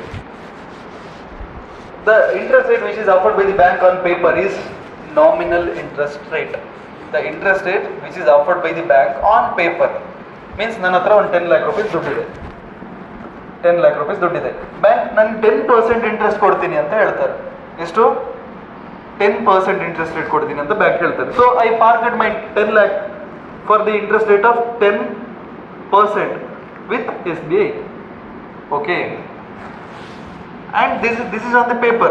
ಅವ್ರು ಹೇಳ್ತಾರೆ ನಾನು ನಿಮಗೆ 10% interest rate ಕೊಡ್ತೀನಿ ಅಂತ. ಆಮೇಲೆ 10% interest rate ಕೊಡ್ತಾರೆ ಸಮೇತ. But ಯಾವಾಗ? ಒಂದು 5 years ಇಟ್ಟಿದ್ದು ನಾನು, ಫಿಕ್ಸ್ಡ್ ಡೆಪಾಸಿಟ್ 5 years ಇಟ್ಟಿದ್ದೇನೆ. ಓಕೆ, ಬಟ್ ಆಫ್ಟರ್ 5 years ನಂಗೆ 10% ಇಂಟ್ರೆಸ್ಟ್ ರೇಟ್ ತಗೊಂಡಾಗ if I look at the inflation rate in the market, look at the inflation rate in the economy, ಅದು 15% ಹೋಗಿದೆ. 15% ಮೀನ್ಸ್ ನಾನು ಲಾಸ್ ಅಲ್ಲಿದ್ದೀನಿ. ಸೊ ಆಕ್ಚುಲಿ ನನ್ನ interest rate ಎಷ್ಟು? ಕಮ್ಮಿ ಆಗಿದೆ. ಆಕ್ಚುಲಿ ರಿಯಲ್ ಇಲ್ಲ, ರಿಯಲ್ ಇಂಟ್ರೆಸ್ಟ್ ರೇಟ್ ಸಿಕ್ಕಿಲ್ಲ ನನಗೆ ಅಲ್ವಾ? ಸಮ್ ಟೈಮ್ ಅನ್ಕೊಳ್ಳಿ 15% ಇಲ್ಲ, ಜಸ್ಟ್ 5% ಇಂಟ್ರೆಸ್ಟ್ ರೇಟ್ ಇದೆ ಅಂತ ಅನ್ಕೊಳ್ಳಿ. ನಾನು ಇಡುವಾಗ ಏನು ಪ್ಲಾನ್ ಮಾಡಿದ್ದೆ, ನಾನು 10% ಇಂಟ್ರೆಸ್ಟ್ ರೇಟ್ ಸಿಗುತ್ತೆ, ಸೊ ನನಗೆ ಇಷ್ಟು ಪ್ರಾಫಿಟ್ ಆಗುತ್ತೆ ಅಂತ. ಬಟ್ ಅಷ್ಟು ಪ್ರಾಫಿಟ್ ಸಿಗಲ್ಲ, ಅದಕ್ಕಿಂತ ಕಮ್ಮಿ ಸಿಗುತ್ತೆ profit, because 5% already inflation is there in the economy. So my interest rate is rest 5% because already 5% is there. So my real interest rate is 5%. On paper my interest rate is 10%, but the real interest rate is 5% because 5% interest rate went for inflation. This is a two kinds of interest rate. ಇದೆಲ್ಲ ಸುಮ್ಮನೆ ತಮಾಷೆ. ಇನ್ ಬ್ಯಾಂಕಲ್ಲೆಲ್ಲ ಈ ತರ ಎಲ್ಲ ಇಲ್ಲ, ನಮಗೆ effect ಆಗೋದ್ರ ಬಗ್ಗೆ ಮಾತಾಡ್ತಿದ್ದೀವಿ ನಾವು. ಬ್ಯಾಂಕಲ್ಲಿ ಏನು, ಈ nominal interest rate is fixed interest rate, ಅಲ್ಲಿ ನಾಮಿನಲ್ ರಿಯಲ್ ಅಂತೆಲ್ಲ ಇಲ್ಲ. ಓಕೆ, ನೀವು ಬ್ಯಾಂಕಿಗೆ ಹೋಗಿ ನಿಮ್ ದುಡ್ಡಿಟ್ಟು ನನಗೆ ನಾಮಿನಲ್ ಬೇಡ ರಿಯಲ್ ಇಂಟ್ರೆಸ್ಟ್ ಬೇಕು ಅಂತ ಹೇಳಿದ್ರೆ ಅವ್ರು ಕೊಡಲ್ಲ. Okay, what is nominal interest rate? Interest rate offered by the banks on paper are the nominal interest rate. The real interest rate means subtracted by inflation.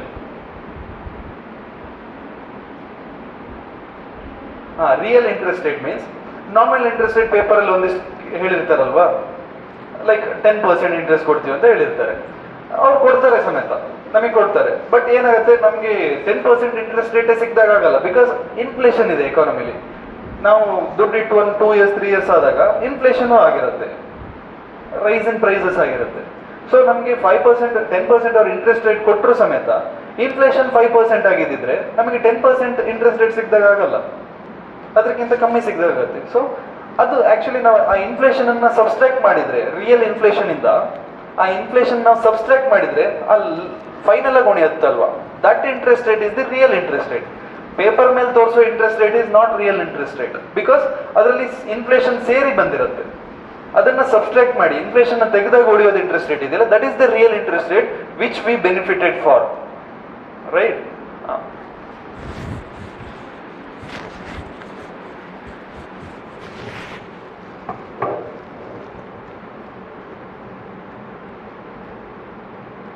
This GST is a direct tax or indirect tax? Direct tax. ನೀವು ಯಾವುದಾದ್ರು hotel ಇದೆಯಲ್ಲ ಅಲ್ಲಿ ನಗರದಲ್ಲಿ, ಹೊಸ veg hotel ಚೆನ್ನಾಗಿದೆ,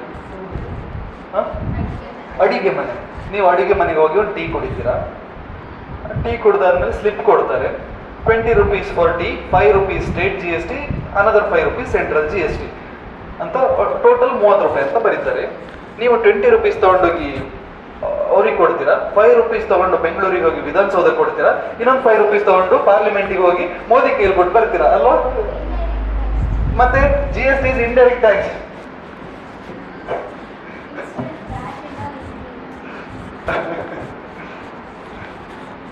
ನೀವು direct ಆಗಿ ಕೊಟ್ಟು ಬರ್ತೀರಾ, ಇನ್ಕಮ್ ಟ್ಯಾಕ್ಸ್ ಡೈರೆಕ್ಟ್ ಆಗಿ ಕೊಡ್ತೀವಿ ನಾವು, right?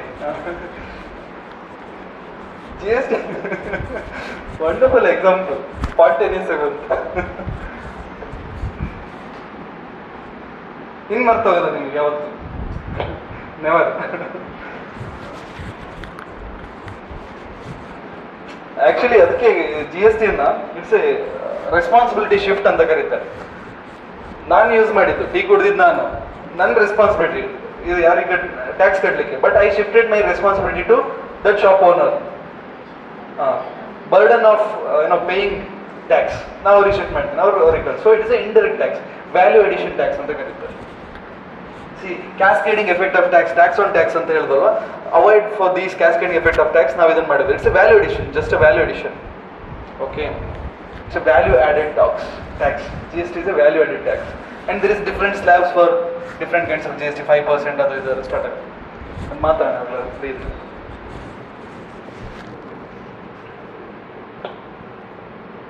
And where accountability is higher, direct or indirect tax? Direct tax accountability is higher. ನಮ್ದು ಇನ್ಕಮ್ ಎಷ್ಟಿದೆ ಅಂತ ಕರೆಕ್ಟಾಗಿ ನೋಡ್ತಾರೆ, ಅಷ್ಟಕ್ಕೆ ಕಟ್ಟಬೇಕು ನಾವು. ಇದರಲ್ಲಿ ಟ್ಯಾಕ್ಸ್ ಅವಾಯ್ಡೆನ್ಸ್ ಎಲ್ಲ ಈಸಿ, ಇಂಡೈರೆಕ್ಟ್ ಟ್ಯಾಕ್ಸಸ್ ಅಲ್ಲಿ. And lot many before GST, so many of us we don't even know what is indirect taxes, because ಯಾರು ಕಟ್ತಾನೆ ಇರಲಿಲ್ಲ. ಹೆಚ್ಚಿನವರು ಇಂಡೈರೆಕ್ಟ್ ಟ್ಯಾಕ್ಸಸ್, ಸ್ಮಾಲ್ ಬಿಸ್ನೆಸ್ ನವರೆಲ್ಲ ಇಂಡೈರೆಕ್ಟ್ ಟ್ಯಾಕ್ಸ್ ಕಟ್ತಾನೆ ಇರಲಿಲ್ಲ. ಆಫ್ಟರ್ ದೇ ಇನ್ವಾಲ್ವಿಂಗ್ ಅಂಡರ್ ನಿಮ್ಗೆ ಇದು ಗೊತ್ತಿರಲಿ, ಕೆಲವೊಂದಿಷ್ಟು ಹೋಟೆಲ್ಗಳು ನಮ್ಗೆ GST ಅಂತ ಹೇಳಿ ಇಸ್ಕೊಳ್ತಾರಲ್ಲ, ಅವ್ರು GST ಎನ್ರೋಲ್ಮೆಂಟೇ ಆಗಿರಲ್ಲ, GST ಎನ್ರೋಲ್ಮೆಂಟೇ ಆಗಿರಲ್ಲ, ಆದ್ರೂ ನಮ್ಮ ಹತ್ರ GST ಪೇ ಮಾಡಿಸ್ಕೊಳ್ತಿರ್ತಾರೆ, GST ಇಸ್ಕೊಳ್ತಿರ್ತಾರೆ. ಓಕೆ, ಅದೆಲ್ಲ ಸ್ಕ್ಯಾಮ್ ಆಗ್ತಾ ಇದೆ ಈಗ ಇಂಡಿಯಾದಲ್ಲಿ. Around 50%, one of the data ಪ್ರಕಾರ around 50% one collecting GST, they are not enrolled in GST, means they are not paying our money to them, they just collecting money from us, 50%. Okay, and indirect means government had no direct control, so not able to do. So direct tax means government had direct control over that. That's the difference. Don't worry. But ಗೊತ್ತಿರಬೇಕು, being UPSC aspirant you must know, otherwise shame, right? ಎಲ್ಲ ಗೊತ್ತಿರಬೇಕು. What is direct, what is indirect? What is repo rate?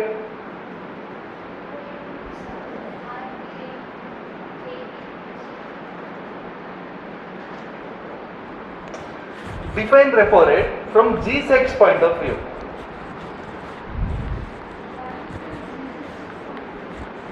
Bank sell G, very good. Bank sell G-Secs to RBI so that the money from the RBI moves to bank. This is the, ನೀವು ಹೇಗೆ ಹೇಳಿ, full definition ಹೇಳಿ. This is the rate at which bank sell G-Secs to RBI. This is the rate at which banks, not sell actually, bank park their G-Secs to RBI, right? This is from the G-Secs point of view. Don't write, that is from the common sense. Very clear, right?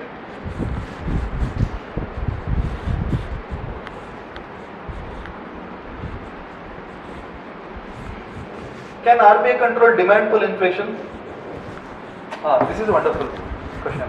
Can RBI control demand pull inflation through its monetary policy? Can RBI control demand pull inflation? Can RBI control demand pull inflation? What is demand pull inflation? When so much money choosing too few goods, means when there is a more number of money in the market, this more money choosing too few goods, means RBI by decreasing the number of money in the market, it can control demand pull inflation, right? My question is, can RBI control supply push, or what is that, another cost push inflation? RBI can control demand pull inflation, like that RBI can control cost push inflation or not? This is my question. Yes, how ma'am? How it is?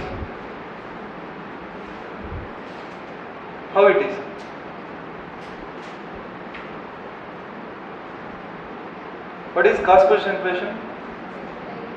ಏನು example ಕೊಟ್ಟೆ, jam ಅದೇನೇನೋ ಅಲ್ವಾ? ಈ ಸೇಬು ಹಣ್ಣು ಕೊಡ್ತೋಗ್ತಿದ್ರು sir ನೋಡ್ಕೊಳ್ಳೋದು RBI ಕೆಲಸನ? ಯಾರ ಕೆಲಸ? ಕೋಲ್ಡ್ ಸ್ಟೋರೇಜ್ ಫೆಸಿಲಿಟಿ ಕೊಡಬೇಕಾಗಿರೋದು ಯಾರ ಕೆಲಸ? ಗವರ್ಮೆಂಟ್ ಕೆಲಸ. So it is a monetary policy or fiscal policy? What is my question? Cost push inflation can be controlled by monetary policy or RBI or not, because rotting, by you can say perishable items, and we can control perishing or rotting item through cold storage facilities, or we can control the cost of transportation by giving good proper roads. When the cost of transportation, logistic sector is good, the manufacturing price is also less. When there is less manufacturing price, means there is no cost push inflation. The supply side stringent, when it is supply side stringent starts, when there is a problem from the supply side, when there is a problem from the raw material side starts, then only cost push inflation starts. So this supply side stringents or raw material side problems is cannot be solved by the RBI, only solved by the government, because it is a fiscal measures, not the monetary policy measures. It's a fiscal policy measures. In cold storage facility ಹಾಕೋದು budget ಅಲ್ಲಿ parliament ಒಳಗೆ discussion ಆಗಬೇಕು, monetary policy committee ಒಳಗಲ್ಲ. ಅಥವಾ highway ಹಾಕೋದು parliament ಅಲ್ಲಿ discuss ಆಗಬೇಕು. So that is A fiscal measure. So cost push inflation can be controlled by the fiscal policy, by the government, not by the RBI. Demand pull inflation can be controlled by RBI. Cost push inflation, fiscal, government. ಈ ತರ ಗೊತ್ತಾಗಬೇಕು. Easy ಇರುತ್ತೆ ಎಕಾನಮಿಲಿ question, ನೀವು connect ಮಾಡಬೇಕಷ್ಟೇ. Problem ಏನು ಹೇಳಿ? You know what is cost push inflation also. You know what is inflation also. And you know what is the work of monetary policy also. You know what is the work of fiscal policy also. You are not able to connect both the things in the examination also. That too in that kind of situation. That's where you went wrong. The possibility of doing wrong is more in that kind of situation. Okay?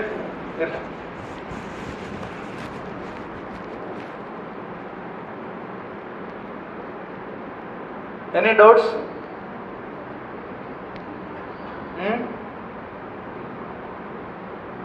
Take heading PLR, prime lending rate. Actually it is not there today, but ಗೊತ್ತಿರಬೇಕು ನಿಮಗೆ. After base rate came, PLR went off. Prime lending rate. Prime lending rate. ನಿಮಗೆ ಎಲ್ಲರಿಗಿಂತ ಮೊದಲು what is prime ಅಂತ ಗೊತ್ತಿರಬೇಕಲ್ವಾ? USA suffered from subprime crisis. In a last class I told you, USA in 2007 or 4 suffered from subprime crisis. So because of increasing the number of subprime customers. So what is prime customer and what is subprime customer? I want you to know the word prime. What is prime customers and what is subprime customers? Prime customers means good customers, one who repay back their loan. Subprime customers means bad customers, one who not repay back their loan and they will let the loan account to become NPA. One who let the loan account to become substandard. One who let their account to become doubtful. One who let their account to become loss making asset. These are subprime customers. So prime lending rate means the interest rate offered by the banks to prime customers, means they are the good customers. When there are good customers, the interest rate would be less only.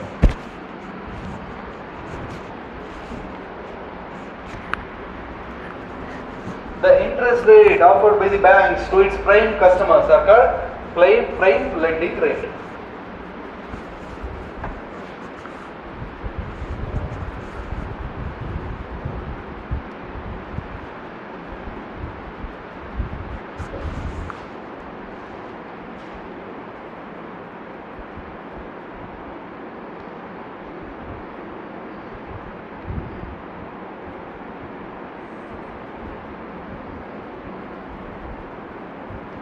Okay, revise what I have done today and ask me if any doubts.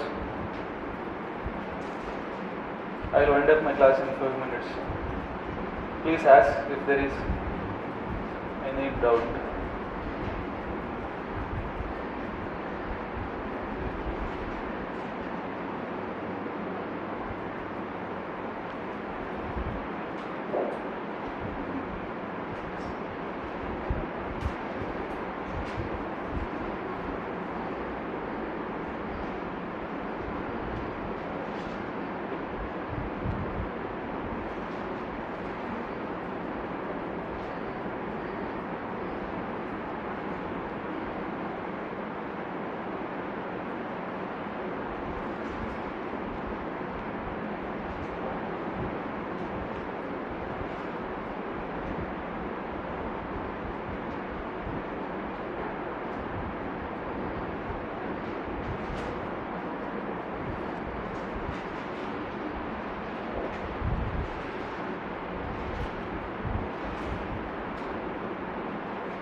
Property and land revenue tax is a direct tax or indirect tax?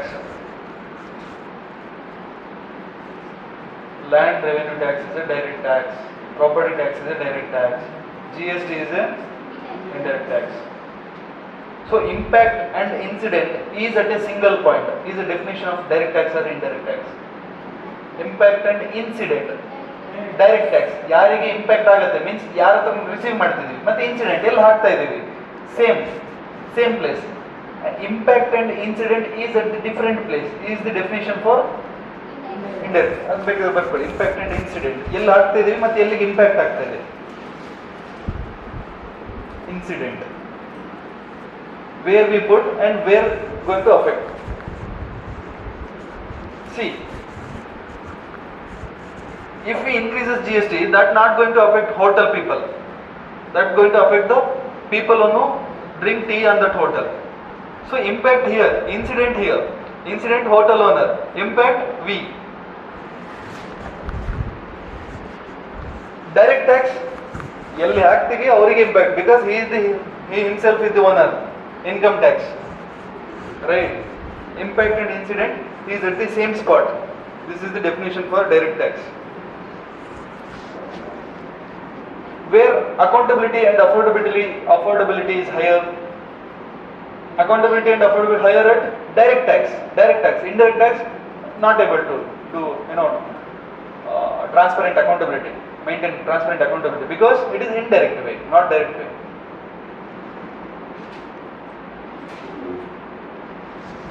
And what is the formula for real interest rate? Another formula, real interest rate. Real interest rate means what? If we subtract the interest rate, a nominal interest rate from inflation, right? Real interest rate is equal to nominal interest rate minus inflation. Yes or no?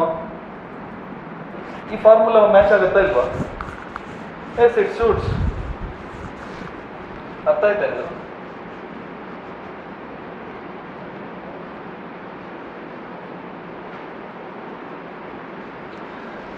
Let us discuss one last concept, okay? Nudge.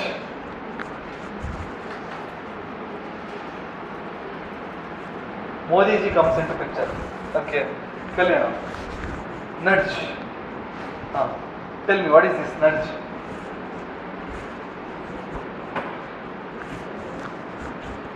I'll tell you the definition. Nudge means a slight positive push. A slight push makes positive impact. It is the definition of the nudge. Slight push makes positive impact. Slight push makes positive impact. Slight push makes positive impact. Very well. Slight push makes positive impact. ಹೇಳಿ. LPG connection ಇದೆ ಅಲ್ವಾ ಎಲ್ಲರ ಮೇಲೂ. Once upon A time Modiji call for like ಯಾರಿಗೆಲ್ಲ subsidy ಬೇಡ ಬಿಟ್ಬಿಡಿ ಅಂತ ಹೇಳಿದ್ರು. ಗೊತ್ತಿದೆ LPG ಸಬ್ಸಿಡಿ ಗೊತ್ತಿದೆಯಾ? Don't know. LPG subsidy like ಮೊದಲೆಲ್ಲ ಹೇಗಿತ್ತು ಅಂತ ಹೇಳಿದ್ರೆ LPGಗೆ ಎಷ್ಟು ಅಮೌಂಟ್ ಆಗುತ್ತೆ ಅಷ್ಟೇ ಅಮೌಂಟನ್ನು ನಮ್ಮ ಹತ್ರ LPG ನಮಗೆ ಡೆಲಿವರಿ ಮಾಡೋರು ತೊಗೊಳ್ತೀರಿ. It may be HP, Indian, Bharat, whatever ಯಾವುದೇ ಗ್ಯಾಸ್ ಆದರೂ ನಮ್ಗೆ ಎಷ್ಟು ರೇಟ್ ಇದೆ ಅಷ್ಟೇ ತೊಗೊಳ್ತಾ ಇದ್ರು. ಆಫ್ಟರ್ ಸಮ್ ಟೈಮ್ ಅದರಲ್ಲೆಲ್ಲ ಸ್ವಲ್ಪ ಮಾಲ್ ಪ್ರಾಕ್ಟೀಸ್ ಎಲ್ಲ ಸ್ಟಾರ್ಟ್ ಆದಮೇಲೆ ನಮ್ಮ ಹತ್ರ ಜಾಸ್ತಿ ತಗೊಂಡು ಒಂದಿಷ್ಟು ಅಮೌಂಟನ್ನು ಆಸ್ ಎ ಸಬ್ಸಿಡಿಯಾಗಿ ಗೌರ್ಮೆಂಟ್ ನಮ್ಮ ಅಕೌಂಟಿಗೆ DBT ಮಾಡಲಿಕ್ಕೆ ಸ್ಟಾರ್ಟ್ ಮಾಡಿದ್ರು. ಮೀನ್ಸ್ ಅದಕ್ಕೆಲ್ಲಾದ್ರೂ ಒಂದು 700 rupees ಇದೆ, ನಮ್ಮ ಹತ್ರ 1100 rupees ತೊಗೊಂಡು the rest of the difference like 300-400 will come back to our account through DBT ನಮ್ಮ ಅಕೌಂಟಿಗೆ ಬರ್ತಾ ಇತ್ತು. ಬಿಕಾಸ್ ನಮ್ಮದು ಗ್ಯಾಸ್ ಕಾರ್ಡ್ ಮತ್ತೆ ಆಧಾರ್ ಕಾರ್ಡ್ ಮತ್ತೆ ಬ್ಯಾಂಕ್ ಅಕೌಂಟ್ ಎಲ್ಲ ಲಿಂಕ್ ಮಾಡಿ ಅಲ್ಲಿ ಬರ್ತಾ ಇತ್ತು DBT. It is a subsidy actually it will cost 1100-1200 cost ಆಗುತ್ತೆ ಯಾವುದು ನಮ್ಮ LPGಗೆ. ಬಟ್ ಸಬ್ಸಿಡಿಯಲ್ಲಿ ಕಮ್ಮಿ ಕೊಡ್ತಾ ಇರೋದು ನಮಗೆ ಈಗಲೂ ಕೂಡ. ಬಟ್ ಆ ಸಬ್ಸಿಡಿ ಇಂಡೈರೆಕ್ಟ್ ಆಗಿ ಬರೋಕ್ಕೆ ಸ್ಟಾರ್ಟ್ ಆಯಿತು. ಡೈರೆಕ್ಟ್ ಆಗಿ ಬರೋಬೋದು, ಓಕೆನಾ? ಡೈರೆಕ್ಟ್ ಆಗಿ ನಮಗೆ ಕೊಡಬಹುದು. ನಾವು ಫಸ್ಟ್ ಫುಲ್ ಅಮೌಂಟ್ ಕೊಟ್ಟು ತಗೋಬೇಕು, ಆ ಸಬ್ಸಿಡಿ ಬ್ಯಾಂಕಿಗೆ ಬರ್ತಾ ಇತ್ತು.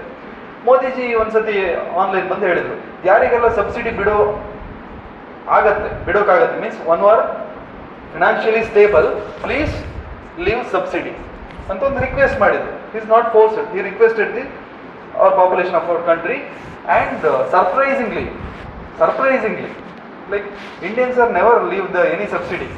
Indians are famous for receiving subsidy. This is the first time after an invitation coming from the Prime Minister of India or the request coming from the Prime Minister of India, so many metropolitan city peoples, not only metropolitan, why only?